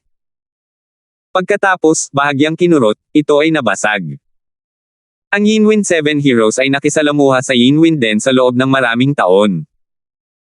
Wala pang sino man ang nakapatay ng masasamang espiritu ng ganito. Sa pagkakataong ito lamang naniwala ang 6 na iba pa kung gaano kakilakilabot ang lakas ni Mateo. Sa wakas, sinamahan ng 7 tao si Mateo sa pangalawang kuweba bago pa man nagkaroon ng pagkakataon ng iilang tao na makapag-usap. Mabilis na lumapit si number 7 sa harap ni Liam at pinunasan ang malamig niyang pawis habang sinasabi, mabuti na lang at matalino si Big Brother. Kung hindi, malamang ay katulad na tayo ng mga masasamang espiritong iyon, kinurot niya hanggang mamatay. Nakaramdam din ng patuloy na takot si Liam. Kung talagang gumawa sila ng hakbang noon, malamang na tuluyang mabubure ang mga pangalan nila, ang Yin-Wind 7 Heroes, sa listahan ngayon. Siyempre, imposibleng durugin sila ni Mateo hanggang mamatay tulad ng pagdurog sa masasamang espiritu. Para madali niyang makayanan ang mga masasamang espiritu, iyon lang ang tanging karangalan ni Dustless. Pero ang paraan ni Mateo ng pagpatay sa masasamang espiritu ay nagpatindig sa kanilang mga balahibo. Ang pakiramdam na dulot ng ganitong uri ng biswal na epekto sa kanila ay ang malakas na dating ni Mateo. Napakalakas. Mapait din ang tingin ni Liam habang sinasabi, sa totoo lang, hindi ko rin inaasahan na ganito pala kalakas ang lakas niya. Maaari kayang itinago ng lalaking ito ang kanyang lakas. Isang lalaking nasa unang yugto ng Grotto Profound, paano siya naging ganito kalakas? Tanong ni number 2. Umiling si Liam at sinabing, hindi ko alam yan. Alinman sa dalawa, kailangan lang nating makuha ang 5,000 low-grade Divine Essence Stones na ito, at sapat na yan. Ang iba, huwag kayong makialam. Naku, tama, ang usapin ng pastahan, hindi magiging magalang ang kapatid na ito. Habang nakikipag-usap sa likuran, si Liam ay may maliwanag na ngiti. Dahil dito, nakagawa siya ng isang pagpatay. Hindi maliit na halaga para sa kanila ang 4,000 low-grade Divine Essence Stones. Kung ibawas ang mga karaniwang gastusin, para gustuhin ni Liam na kumita ng ganitong halaga ng pera, kailangan niya ng kahit 3 hanggang 5 taon. Nang makita ang mayabang na ekspresyon sa mukha ni Liam, ang 6 na iba pa ay nakaramdam ng hindi pagkaasiwa na parang nakakain ng langaw. Isang lutong pato ang lumipad palayo ng ganito lang. 5,000 low-grade Divine Essence Stones, na orihinal na maaaring ipamahagi ng mahigit 700 bawat isa. Pero ngayon, 1,000 piraso na lang ang kaya nilang hatiin sa natitirang bahagi ng 6. Isang malaking kawalan. Hey, huwag naman kayong lahat ganyan ang ekspresyon, dapat handa kayong matalo kung tataya kayo. Huwag ninyong sabihin na ako, boss, ay hindi matuwid, atres ako ulit at kukuha na lang ng 3,000. Ang natitirang 2,000, kunin ninyo at hatiin. Sabi ni Liam. Dahil dito, hindi napigilan ng lahat ang labis na tuwa, at lahat ay labis na nagpapasalamat kay Liam. Ang pag-iisip ni Liam ay mas puno ng mga pukana kumpara sa kanyang 6 na kapatid. Ang pagbibigay ng 1,000 pang piraso ng Divine Essence Stone ay maaaring maging dahilan upang mas buong pusong sumuko ang 6 na magkakapatid. Napakahalaga ng transaksyong ito. Lumipas ang isa pang kalahating araw, at pagkatapos ay lumabas si Mateo mula sa kuwebang ito. Maliban na lang, mga 10 masasamang espiritu lang din ang nilamon niya sa pagkakataong ito. Hindi nasiyahan si Mateo sa bilang na ito at sinabi kay Liam pagkatapos lumabas, napakakaunti. May mga kuweba ba na mas marami? Mas mabuti kung may ilang dosina o daan ng sabay-sabay, yung tipong. Lihim na natulala si Liam. Hindi niya talaga maisip kung paano haharapin ng isang baguhang nasa unang yugto ng Grotto Profound ang mga huling yugto ng 1-star na masasamang espiritu. Pero sinabi pa rin niya, meron, medyo mapanganib lang talaga ang lugar. Iilan lang sa ating magkakapatid. Ayaw nating pumunta. Malamig na sabi ni Mateo, huwag kang mag-alala, kailangan nyo lang akong dalhin doon. Sa oras na iyon, lilinisin ko ang mga masasamang espiritu sa paligid ng kuweba. Sa ganoong paraan, ligtas kayo. Tungkol naman sa deposito, magdadagdag ako ng 2,000 pa. Maaaring itulak ng pera ang dyablo sa gilingang bato para sa iyo. Hinarap ni Liam at ng iba pa ang lahat ng uri ng panganib sa Yin Wind Den na ito, hindi ba't dahil pa rin sa mga Divine Essence Stone sa huli. Nagbigay si Mateo ng ganito kalaking halaga, paanong hindi maaalis ang mga iyon. Bukod dito, sinabi ni Mateo na lilinisin niya ang mga masasamang espiritu sa paligid. Sa ganitong paraan, wala na silang ibang alalahanin. Nagngingit-ngit si Liam at sinabing, tapos na. Mga 1,000 milya ang layo, may kuweba ng Haring Multo. Hindi lang maraming masasamang espiritu doon, kundi napakalakas din nila. Pagkatapos makapasok ng kamahalan, siguraduhing huwag masyadong pumasok dahil mayroong isang engranding kumpletong 1-star na masasamang espiritu doon. Ayon sa mga alamat, sa kaibuturan ng kuweba ng Haring Multo, mayroon pang 2-star na masamang espiritu. Wala pang ang nakakita nito noon. Lihim ding nagulat si Mateo nang marinig niya iyon. Kung talagang gusto niyang gawin ito, kailangan niya talagang maging mas maingat. Halos hindi pa rin kayang harapin ng isang star na masamang espiritu ang isang ito. Ngunit ang dalawang star na masamang espiritu na si Dustless ay makapangyarihan pa rin para harapin ito sa kasalukuyan. Tumanggaw si Mateo at sinabing, "Manam, maraming salamat sa paalala, mag-iingat ako." Nang makitang seryoso ang reaksyon ni Mateo, naisip ni Liam na ang grand completion na 1 star ang maaaring limitasyon ni Mateo. Ngunit ang resultang ito ay sapat na para mamangha siya. Iniwan nila si Mateo sa kuweba ng hari ng mga multo at naghintay sa labas. Pero hindi nila inaasahan na sa oras na ito, mahigit 10 figure ang biglang sumulpat mula sa lahat ng direksyon, direktang nakapalibot sa 7 sa kanila na nasa gitna. Hinanap ko kayong lahat ng husto. Hindi ko inaasahan na kayo pala at punk na si Mateo ay mga kasabwat pala. Ang pagbasag ng spectroscope, ang score na ito, kailangan nating ayusin ito ng maayos. Ang mga salitang puno ng layuning pumatay ni Melvin ay napunta sa tainga ng Yinwin 7 Heroes. 1328. Nagulat ang Yinwin 7 Heroes sa pagdating ni Wang Tataw at ng iba pa. Natigilan din sila. Ngunit napakabilis na tumugon ni Liam, halos agad-agad na naunawaan ang nangyayari. Kasabay nito, hindi niya maiwasang palihim na maalarma. Hindi ba't sinabi na ang alchemist ng Myriad Treasure Tower ay isang pailay na hindi marunong mag-cultivate? Paano siya nagkaroon ng ganito kalakas na lakas?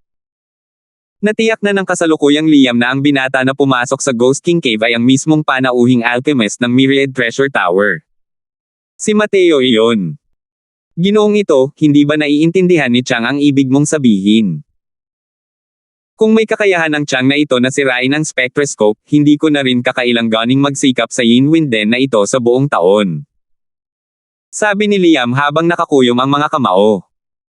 Parang kidlat ang kanyang isipan at alam niyang sa pamamagitan lamang ng pagtangging umamin kahit hanggang kamatayan sa kasalukuyan ay magkakaroon siya ng maliit na pagkakataong mabuhay. Sa totoo lang, hindi niya talaga inaasahan na si Mateo pala ang taong hinahanap ng Wang family.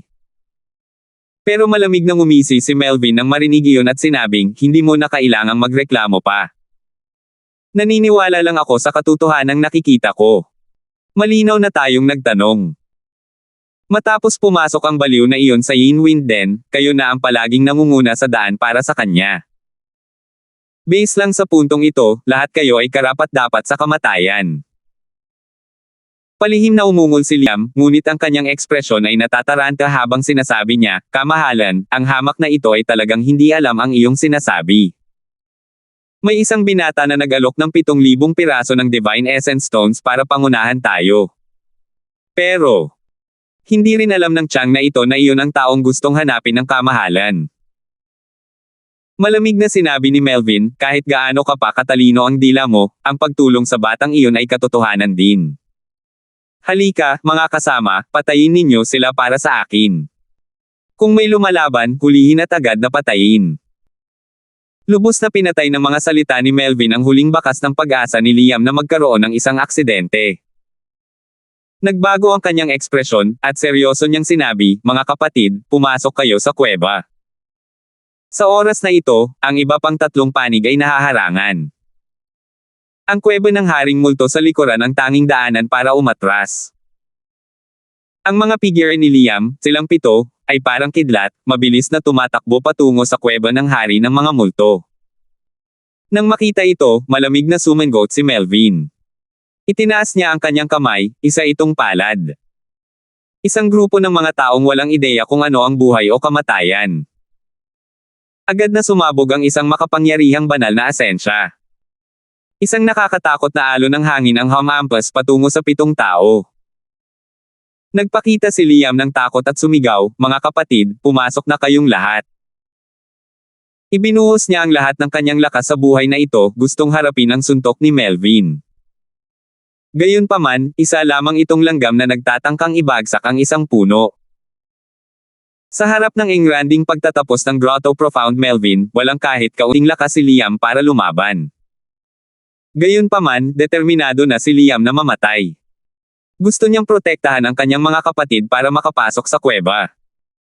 Bagamat hindi mabubuting tao ang Yinwin 7 Heroes, kapag nahaharap sa isang nalalapit na sakuna, sinusubok ng kahirapan ang pagkakaibigan. Walang pag-aalinlangang hinarang ni Boss Liam ang sibat para sa kanyang mga kapatid. Ngunit sa oras na ito, biglang sumulpot ang dalawang figure, tinakpan ang mukha ni Liam. Kuya, mabuhay ka ng maayos at maghiganti ka para sa amin. Numero 3 at numero 7 iyon. Namula ang mga mata ni Liam, at ang dalawa niyang mata ay naging pula-pula. Pero dumating na ang puwersa ng palad ni Melvin. Kahit na gusto niyang gumawa ng isang bagay, huli na rin ang lahat. Boom! Isang napakalaking puwersa ang direktang nagpalipad kina numero 3 at numero 7 kasama si Liam. Gayunpaman, ang karamihan sa puwersa ay hinaranggan nina numero 3 at numero 7. Sa mukha si Liam ng sariwang dugo kasabay ng pagwa. Matagal nang tumigil sa paghinga sina numero 3 at numero 7 sa tabi niya. Napakadeterminado ni Liam. Alam niyang hindi ngayon ang tamang panahon para maging walang pag-asa at mag-alangan. Pilit siyang gumapang pataas, patungo sa kuweba ng Haring Multo. Bagamat napatay ng palad na ito ni Melvin sina numero 3 at numero 7, hiniram din ni Liam ang puwersa ng palad na ito at nakarating sa pasukan ng kuweba ng Hari ng Multo. Ang bilis ng kanyang figure, diretso sumubsob sa loob ng kuweba. Pangalawang kapatid, ano na ang gagawin natin ngayon? Tanong ni Yogan. Ano pa nga ba ang magagawa natin? Pumasok ka at hulihin ang mga tao. Ngayon, nanghuhuli tayo ng mga pagong sa isang paso. Walang pag-aalinlangang sabi ni Melvin. Sa oras na ito, isang martial artist ang medyo natatakot na nagsabi, kay kamahalan, ang lugar na ito ay ang kuweba ng hari ng mga multo. Ang martial artist na ito ang gabay na natagpuan ng pamilya Wang.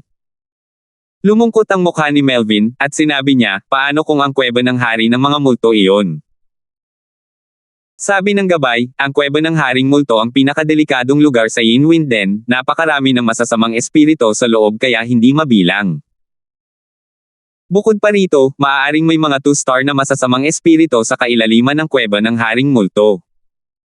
Kapag nagulat natin ang 2-star na masamang espiritu, wala ni isa sa atin ang makakatakas. Naging balisa rin ang ekspresyon ni Melvin nang marinig niya iyon, ngunit agad siyang nakahinga ng maluwag at sinabing may malamig na suntok, paano naman yan?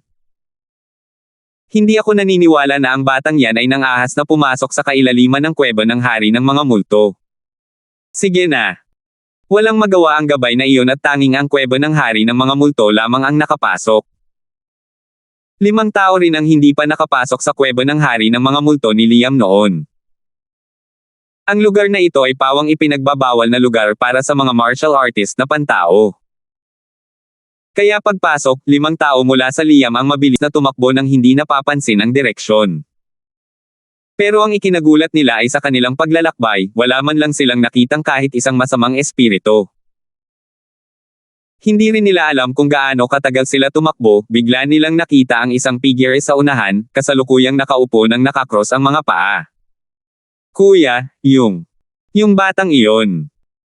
Kung hindi dahil sa batang ito, hindi rin sana namatay sina numero 3 at numero 7. Kailangan natin siyang mahanap para maayos ang sitwasyong ito. Kuya, patayin mo ang batang ito. Maghiganti ka para kina numero 3 at numero 7. Halos maiyak ang iilang taong ito habang nag-uusap. Malinaw na hindi nila kayang tanggapin ang pagkamatay nina numero 3 at numero 7. Alam nilang hindi sila ang makakatapat ni Melvin magpakailanman. Kaya naman, ibinuhos nila ang galit kay Mateo. Hindi magaan ang mga pinsala ni Liam. Sa kasalukuyan, pilit siyang nagpipigil ng hininga. Nang makita ang hitsura ng kanyang grupo ng mga kapatid na puno ng matuwid na galit, ang ekspresyon ni Liam ay naging sukdulan din ng pangit. Mga kapatid, bawat kawalan ng katarungan ay may kagagawan, bawat utang ay may utang. Sina numero 3 at numero 7 ay pinatay ni Melvin. Kung gusto mong ayusin ang isyong ito, kailangan din natin itong ayusin sa kanila. Kami ni Master Crosswell ay nagsagawa lamang ng isang transaksyon. Hindi patas na i-score ito sa kanya. Sabi ni Liam. Dahan daw ang iminulat ni Mateo ang kanyang mga mata at tumingin kay Liam nang may kaunting pagkagulat, at dahan daw ang ibinuka ang kanyang bibig upang sabihin, ang pamilya Wang, na lubos na walang malay, ay lumampas sa aking inaasahan. Ngunit, Ang sanhi ng pagmatay ni na number 3 at number 7 ay hindi ako, kundi kayo mismo. Kung gusto ninyong lahat na mabilang ang score na ito sa ulo ng crosswell na ito, sasamahan kayo ng crosswell na ito. Sabay-sabay na sumabog ang ilang tao dahil sa mga sinabi ni Mateo. Tayo ang dahilan ng pagkamatay ni na numero 3 at numero 7. Batang lalaki, hindi ka gumagawa ng mga walang batayan na paratang. Huwag mong isipin na sa pamamagitan ng pagpatay ng ilang masasamang espiritu, matatakot mo kami. Isa ka lamang maliit na grotto profound sa unang yugto, hindi ako naniniwala na ikaw talaga ang katapat naming magkapatid. Ang ekspresyon ni Liam ay walang kapantay na pangit. Lubusan siyang pinagsisihan ng mga sinabi ni Mateo. Pero narinig nila si Mateo na walang pakialam na nagsasabi, kayong 7, bawat isa sa inyo ay may balak na pumatay kay Crosswell na ito dati. Sa totoo lang, kayo ay mga tulisan lamang na pumapatay at nangunguha ng mga gamit. Kung hindi dahil dito, marahil ay gumawa na sana ng hakbang ang batang Panginoon na ito para magligtas noon pa, at dinala pa kayo sa kuweba ng hari ng mga multo. Ang mga salita ni Mateo ay ikinagulat ni Liam sa loob-loob ng 5 tao. Lumalabas na matagal nang napapansin ni Mateo ang kanilang balak pumatay. Hindi lang pala niya ito agad ibinunyag. Ngayon, namatay sina numero 3 at numero 7. Isa itong kabayaran para sa kanila na napukaw ang kanilang balak na pumatay. Hindi naman sa ayaw nilang patayin si Mateo, kundi dahil napansin lang ni Liam ang panganib. Kaya naman hindi sila gumawa ng akron. Kaya naman, hindi kailangang managot si Mateo sa kanilang buhay at kamatayan. Isa lamang transaksyon ang namagitan sa kanila. At saka, kung hindi dahil sa pagmamahal ninyo bilang kapatid, sa tingin ba ninyo? Mabubuhay pa kayo para makita ang batang Panginoon na ito. Malamig na sabi ni Mateo. 13:29. Kamahalan, tila may mali. Ang kuweba ng haring multo na ito ay masyadong tahimik. Hindi maganda ang ekspresyon ng gabay habang sinasabi niya. Sumimangot si Melvin at sinabing, tama na ang kalokohan. Kailangan mo lang talagang manguna.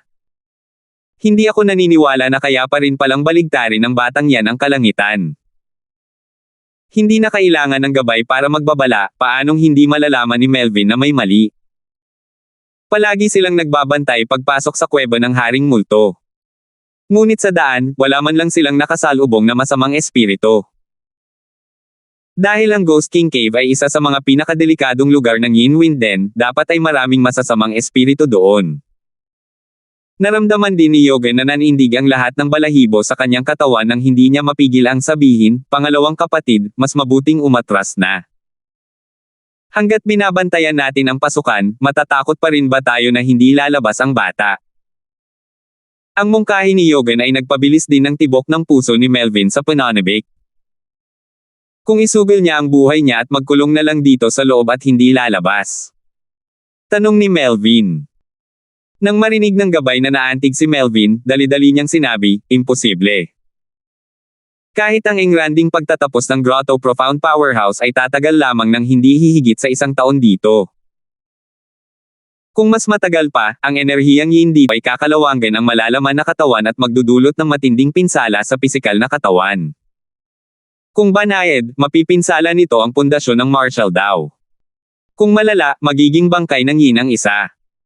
Nagbago ang ekspresyon ni Melvin, hindi niya inaasahan na ang Yin Wind Den na ito ay marami pa ring dapat pagtuunan ng pansin. Dahil ganito ang sitwasyon, makakasiguro siya. Sige, aalis na tayo.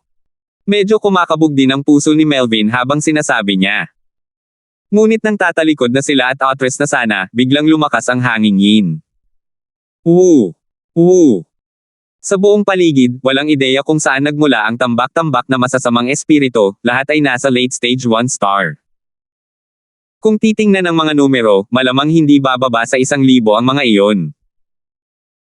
Sa sobrang dami ng masasamang espiritu, kahit si Melvin, ang ganitong uri ng makapangyarihang espiritu, ay nakaramdam din ng pangangilig sa kanyang anit. Bagamat kayang durugan ng basta-basta ng Grand Completion Grotto Profound ang late stage na Grotto Profound, hindi ibig sabihin na ang Grand Completion Grotto Profound ay walang talo. Mas mahirap kalabanan ang masasamang espiritu noong una pa lang para sa mga martial artist. Dahil mahigit 1,000 masasamang espiritu ang sabay-sabay na tumatalon palabas, kahit na maghawak kamay sina Melvin at Yogan, hindi pa rin sila nang ahas na umatras ng walang pinsala. Ito. Anong nangyayari dito? Saang lupalop ng mundo nagmula ang mga masasamang espiritong ito? Pangalawang Elder, anong dapat nating gawin? Napakaraming late-stage 1-star evil spirits, siguradong patay na tayo sa pagkakataong ito. Nagkulay berde ang mga mukha ng mga makapangyarihang pangalawang henerasyon ng Wang family. Isang aura ng kawalan ng pag-asa ang kumakalat sa kanila. Sapat na ang isang huling yugto ng 1-star evil spirit para magdusa sila. 1,000 ang sabay-sabay na lumitaw, paano sila hindi mawawala ng pag-asa? Tumahimik kayong lahat para sa akin. Sigawan at pagtatalo, matatakot ba nito ang mga masasamang espiritong ito? Sundan ninyong lahat ang matandang ito, patayin ang daan palabas ng sama-sama. Si Melvin ay mayroon pa ring napakalaking prestihiyo. Ang sigaw na ito ay agad na nagpakalma sa mga tao ng pamilya Wang. Kasabay nito, itinaas niya ang kanyang mahabang sibat. Isang nakakatakot na puwersa ang tumama sa masasamang espiritu sa unahan. Umahol. Umalhol. Walang humpay na sigaw ang umalangaw-ngaw sa mga tainga. Medyo masyadong maamo pa rin ang mga huling yugto ng 1-star na masasamang espiritu sa harap ni Melvin. Maliban na lang, hindi lang natakot ng matinding suntok ni Melvin ang masasamang espiritu, mas lalo pa nitong pinabaliw ang mga masasamang espiritu, at sumugod sa karamihan. Yugen, takpan mo ang likuran, bubuksan ko ang daan sa harap. Ang iba, mag-ingat kayo ng mag-isa. Huwag niyong hayaang makapasok ang masasamang espiritong iyon. Malinaw na nakakita na si Melvin ng isang malaking palabas noon. Bagamat nababahala, hindi siya nataranta, at nagutos ng may lubos na kahinahunan. Siya at si Yogan, dalawang magagaling na eksperto, ang nagprotekta sa koponan sa isang harapan at isang likuran. Ang presyon ng ibang tao ay biglang nabawasan ng sabay-sabay. Gayunpaman, ang bilang ng masasamang espiritu ay talagang napakarami. Bukod pa rito, bawat isa sa kanila ay mabangis at hindi natatakot sa kamatayan. Ginawa lang nila ang lahat ng kanilang makakaya para kumagit. Di nagtagal, may isang taong hindi na kayang kumapit pa. Arg! Ang isang bantay ng pamilya Wang na medyo mahina ang lakas ay biglang pinabagsak ng 4 o 5 masasamang espiritu. Ang mga masasamang espiritu ay tila mga peteng na naaamoy ang amoy ng dugo. Agad siyang nilunod ng tuluyan ng mga 20 hanggang 30 masasamang espiritu. Hindi nagtagal, nawalan ng hininga ang gwardyang iyon. Ang kanyang banal na kaluluwa ay nahahati na at kinain na ng masasamang espiritu. Nang makita ng lahat ang eksenang ito, bawat isa sa kanila ay nakaramdam ng kilabot. Marahil ito ang kanilang kinalabasan di nagtagal. Ang mga masasamang espiritong iyon na nakatikim ng mga benepisyo ay nakipagbuno lamang kina Melvin at Yogan, habang ang focus ng mga pag-atake ay nakatuon sa mga miyembro ng pamilya Wang na nasa gitna. Di nagtagal, may isa pang miyembro ng Wang family na pinabagsak. Ling Qiu. Namula ang mga mata ni Melvin sa galit. Ang namatay ay ang kanyang tunay na pamangkin. Bago siya dumating, hindi niya kailanman pinangarap na sa paggamit ng kapangyarihan ng Wang family para manghuli ng isang batang nasa unang yugto ng Grotto Profound, magbabayad siya ng napakalaking halaga. Maliban na lang, ang lungkot ay lungkot. Wala siyang magawa tungkol sa pagbawas ng bilang noong nakikipaglaban. 100 masasamang espiritu ang gumugulo sa kanya. Kahit na mas malakas pa siya, masyado pa rin siyang abala para magmalasakit. Isang aksidente lang at madadapa pa siya. 2 eksperto mula sa huling yugto ng Grotto Profound na nagtatanggol, unti-unting lumapit ang grupo ng mga taong ito sa pasukan ng kuweba. Walang humpay na umalangaw-ngaw sa pandinig ni Melvin ang mga malungkot na iyak. Tumutulo ang dugo sa puso niya. Patayin. Isang nakakatakot na pagsalakay, sa wakas ay pilit na umukit si Melvin ng isang madugong landas, at sumugod palabas ng kuweba ng hari ng mga multo. Pulang-pula ang mga mata ng kasalukuyang Melvin, hindi makapaniwalang galit na. Sunod-sunod na sumugod ang mga figure palabas. Sa wakas, lumabas din si Yogan sa huli. Boom! Walang balak ang masasamang espiritu na palayain ang mga taong ito. Nagtakbuhan palabas ang malalaking grupo mula sa kuweba ng hari ng multo at patuloy na hinabol ang lahat. Labis na nagalit si Melvin at tanging nagawa lang niya ay ang patuloy na pagtakas ng lahat. Hindi nila alam kung gaano katagal nila silang hinabol, at sa wakas ay wala ng masasamang espirito sa likuran nila. Tila naubusan na ng enerhiya ang lahat, bumagsak sa lupa, hinihingal na huminga. Sinulyapan ni Melvin ang mga natitirang tao, nagbibitak ang mga kasukasuan ng kanyang mga daliri. Pagpasok nila, bilangin sa gabay, 17 katao ang kasama nila. Pero ngayon, kung ikokonsidera siya at si Yogen, 5 na lang ang natitira. Ito'y papasok at palabas na sapilitang nagpawalang bisa sa 12 katao. Bukod sa gabay, ang mga tao ng pamilya Wang ay pawang mga piling tao ng pamilya Wang. Maraming tao ang pawang mga anak at pamangkin ni Melvin. Karamihan sa kanila ay pawang mga late-stage grotto profound powerhouses. Mayroon pang ang ilan na nasa middle-stage grotto profound. Direktang binawasan ng biyaheng ito ang bilang ng mga piling tao sa pamilya Wang ng kalahati. Mateo, kung hindi ko ipaghihiganti ang sama ng loob na ito, ako, si Melvin, ay mas mababa pa sa isang tao. Ang matandang ito ay sumusumpa sa langit na dapat kitang patayin sa Yinwind Den na ito. Pulang-pula ang mga mata ni Melvin, nagngangalit ang mga ngipin sa puot, sukdulan na ang pagkamuhi niya kay Mateo. Natural lang na hindi niya iisipin na sila pala talaga ang humahabol kay Mateo. Alinman sa dalawa, ang pagpatay ng iba sa mga miyembro ng Wang family, kasalanan ng taong iyon. Sa loob ng kuweba ng Haring Multo, ang 5 magkakapatid na Liam ay matagal nang natulala sa pagkamangha. Nagpalitan sila ng tingin, lahat ay may ekspresyon na parang nakakita ng multo. "Bi kuya, ano yung nakita natin ngayon lang? O hindi naman siguro malalabo ang paningin natin, di ba? Paano niya nagawa iyon?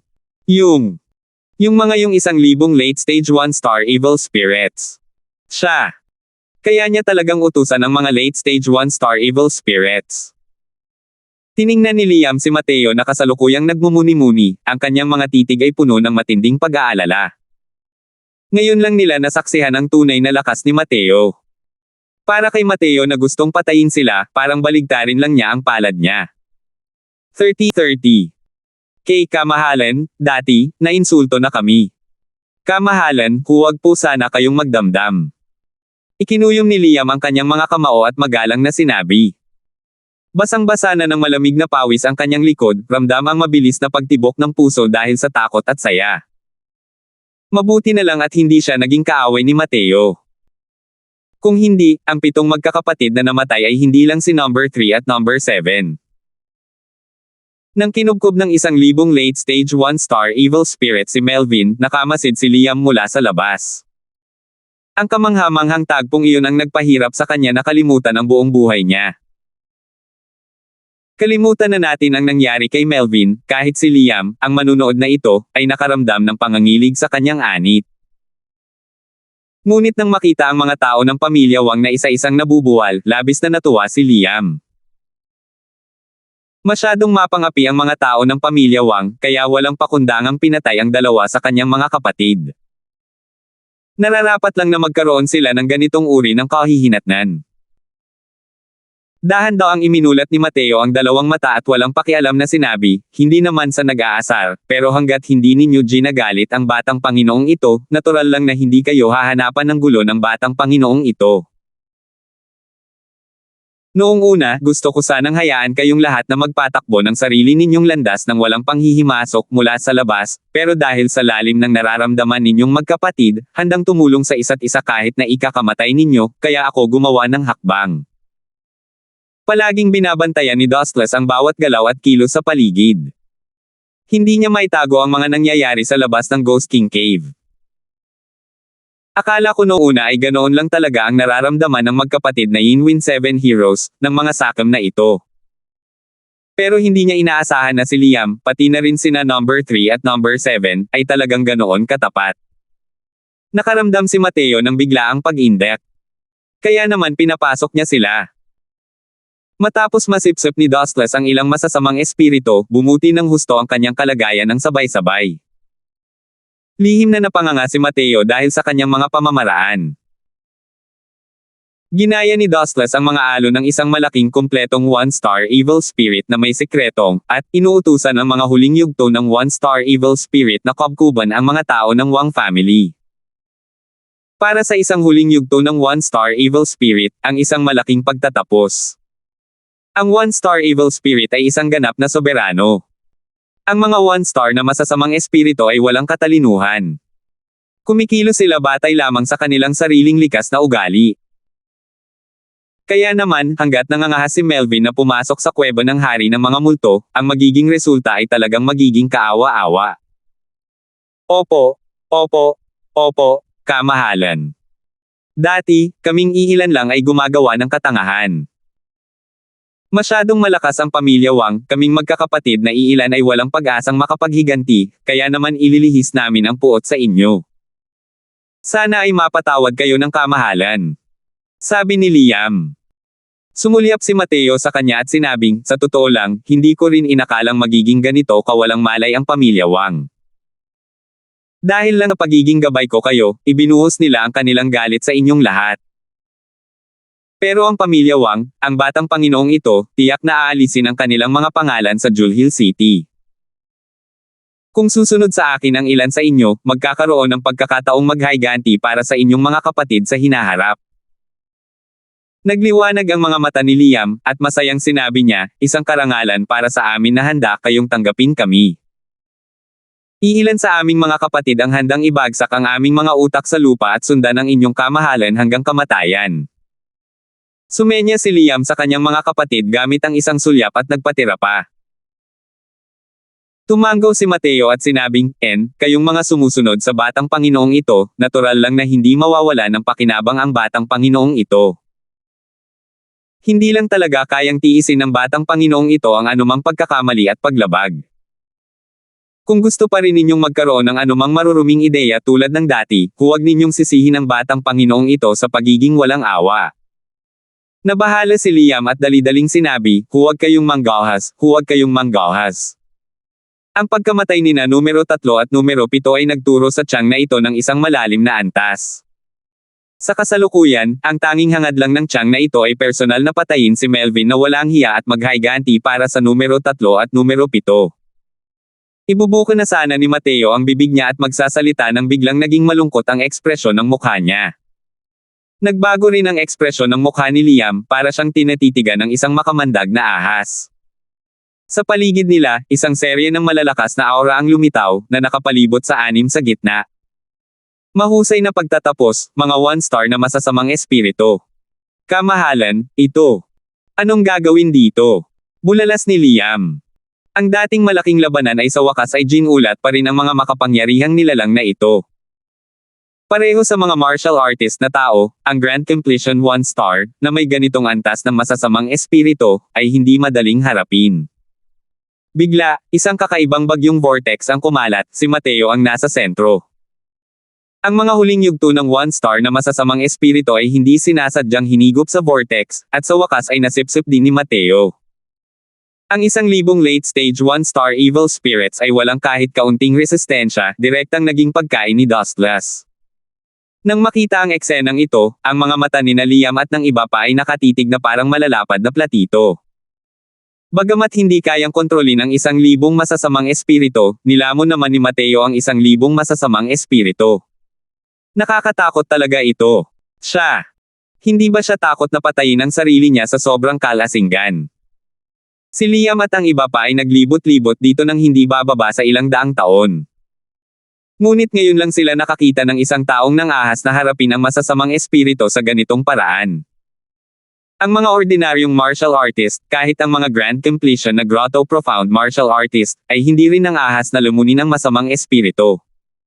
Nilunok ni Liam ang kanyang laway, at natuklasan na ang Panginoong ito ay talagang masyadong misteryoso. Talagang nanlambot ang ulo ng pamilya Wang, kaya naman nila pinukaw ang isang nakakatakot na kalaban. Kahit papaano, biglang nagkaroon ng kaunting simpatiya si Liam para kay Melvin. Sa kasalukuyan, ang paligid ay mayroong humigit kumulang 20 hanggang 30 Grand Completion na one-star evil spirits. Ang mga mukhang mababangas na masasamang espiritu na ito ay talagang walang kapantay na nag-iingat kay Mateo sa oras na ito. Kahit na napapalibutan nila ang lahat, lahat sila ay natatakot at hindi sumulong. Ang mga masasamang espiritong ito ay walang katalinuhan. Ngunit ito ay dahil sa kanilang bahagyang pagkadama sa takot ng perlas na pumipigil sa kaluluwa. Ang ganitong uri ng likas na pangamba ang dahilan kung bakit hindi sila nang ahas na sumulong. Napakaraming bagay sa mundo ang nagpalakas at naglalaban sa isa't isa. Ang masasamang espiritu ay napakalakas na nilalang para sa mga martial artist na tao. Pero ang Soul Suppressing Pearl ang kanilang kalaban. Pagkatapos lamang makita ang eksenang ito ay saka lamang sa wakas ay nakahinga ng maluwag si Liam. Kasabay nito, labis din siyang nagulat. Sa Inwind din na ito, lahat ng mga martial artist ay lumilihis ng landas kapag nakakakita ng masasamang espiritu. Pero ngayon, nakakita talaga siya ng masasamang espiritu na natatakot sa mga tao. Pakiramdam ni Liam ay sadyang binago ng mga pangyayari ngayon ang kanyang pananaw sa mundo. Nang makitang dahan-daang iminulat ni Mateo ang dalawang mata, hindi napigilan ni Liam na magtanong, "Kamahalan, ano na ang dapat nating gawin ngayon?" Hindi pinansin ni Mateo si Liam, ngunit ang kanyang tingin ay nakatuon sa kailaliman ng kuweba. Ang lalim ay parang isang kahabaan ng kadiliman, walang makitang anuman. "Simula nang dumating ka, bakit ka pa nagtatago ng palihim?" Malamig na sabi ni Mateo. Natigilan sina Liam at ang iba pa na may pagtataka sa kanilang mga mukha. Hindi ba't lumabas na ang mga late stage 1-star evil spirits? Maaari kayang may iba pa rito. Habang nagtataka sila, isang malamulto na liwanag ang lumitaw mula sa kailaliman ng kadiliman. Isang figure ang dahan-daang lumabas mula sa kadiliman. Agad-agad, nang lumabas ang taong ito, walang tigil na kumabog ang 5 tao sa Liam. Dahil sa makapangyarihang aura, hindi nila maigalaw kahit ang isang kalamnan. Masyadong malakas ang taong ito. Gamit ang lakas niya, ang kagustuhang patayin silang 5 ay malamang magagawa sa isang kumpas lang ng kamay. Paano nagkaroon ng ganito kalakas na pag-iral sa kuweba ng hari ng mga multo? Ang dumating ay isang lalaki, mukhang elegante at mahinhin, parang isang maganda at gwapong batang Panginoon. Ang figurang ito ay hindi gaanong naiiba sa mga ordinaryong tao. Ngunit kung titingnang mabuti, matutuklasan ng isa na ang kanyang katawan ay medyo ilusyon lamang, na tila hindi naman totoong tao. "Ikaw, tao, ay talagang espesyal." Nakangiting sabi ng lalaki. Sa pagkakarinig sa kahulugan ng kanyang mga salita, hindi talaga siya tao. Sa harap ng makapangyarihang aura ng lalaking ito, tila maayos naman si Mateo. Nang marinig iyon, ngumiti rin siya at sinabing, "Hindi ko rin inaasahan na sa loob ng Ghost King Cave na ito, ay mayroon palang 2-star evil spirit. Isa pa, hindi ko inakalang ang isang 2-star evil spirit ay kasing pino mo pala. Salamat po at sinamahan ninyo ako, ingat lagi mga master."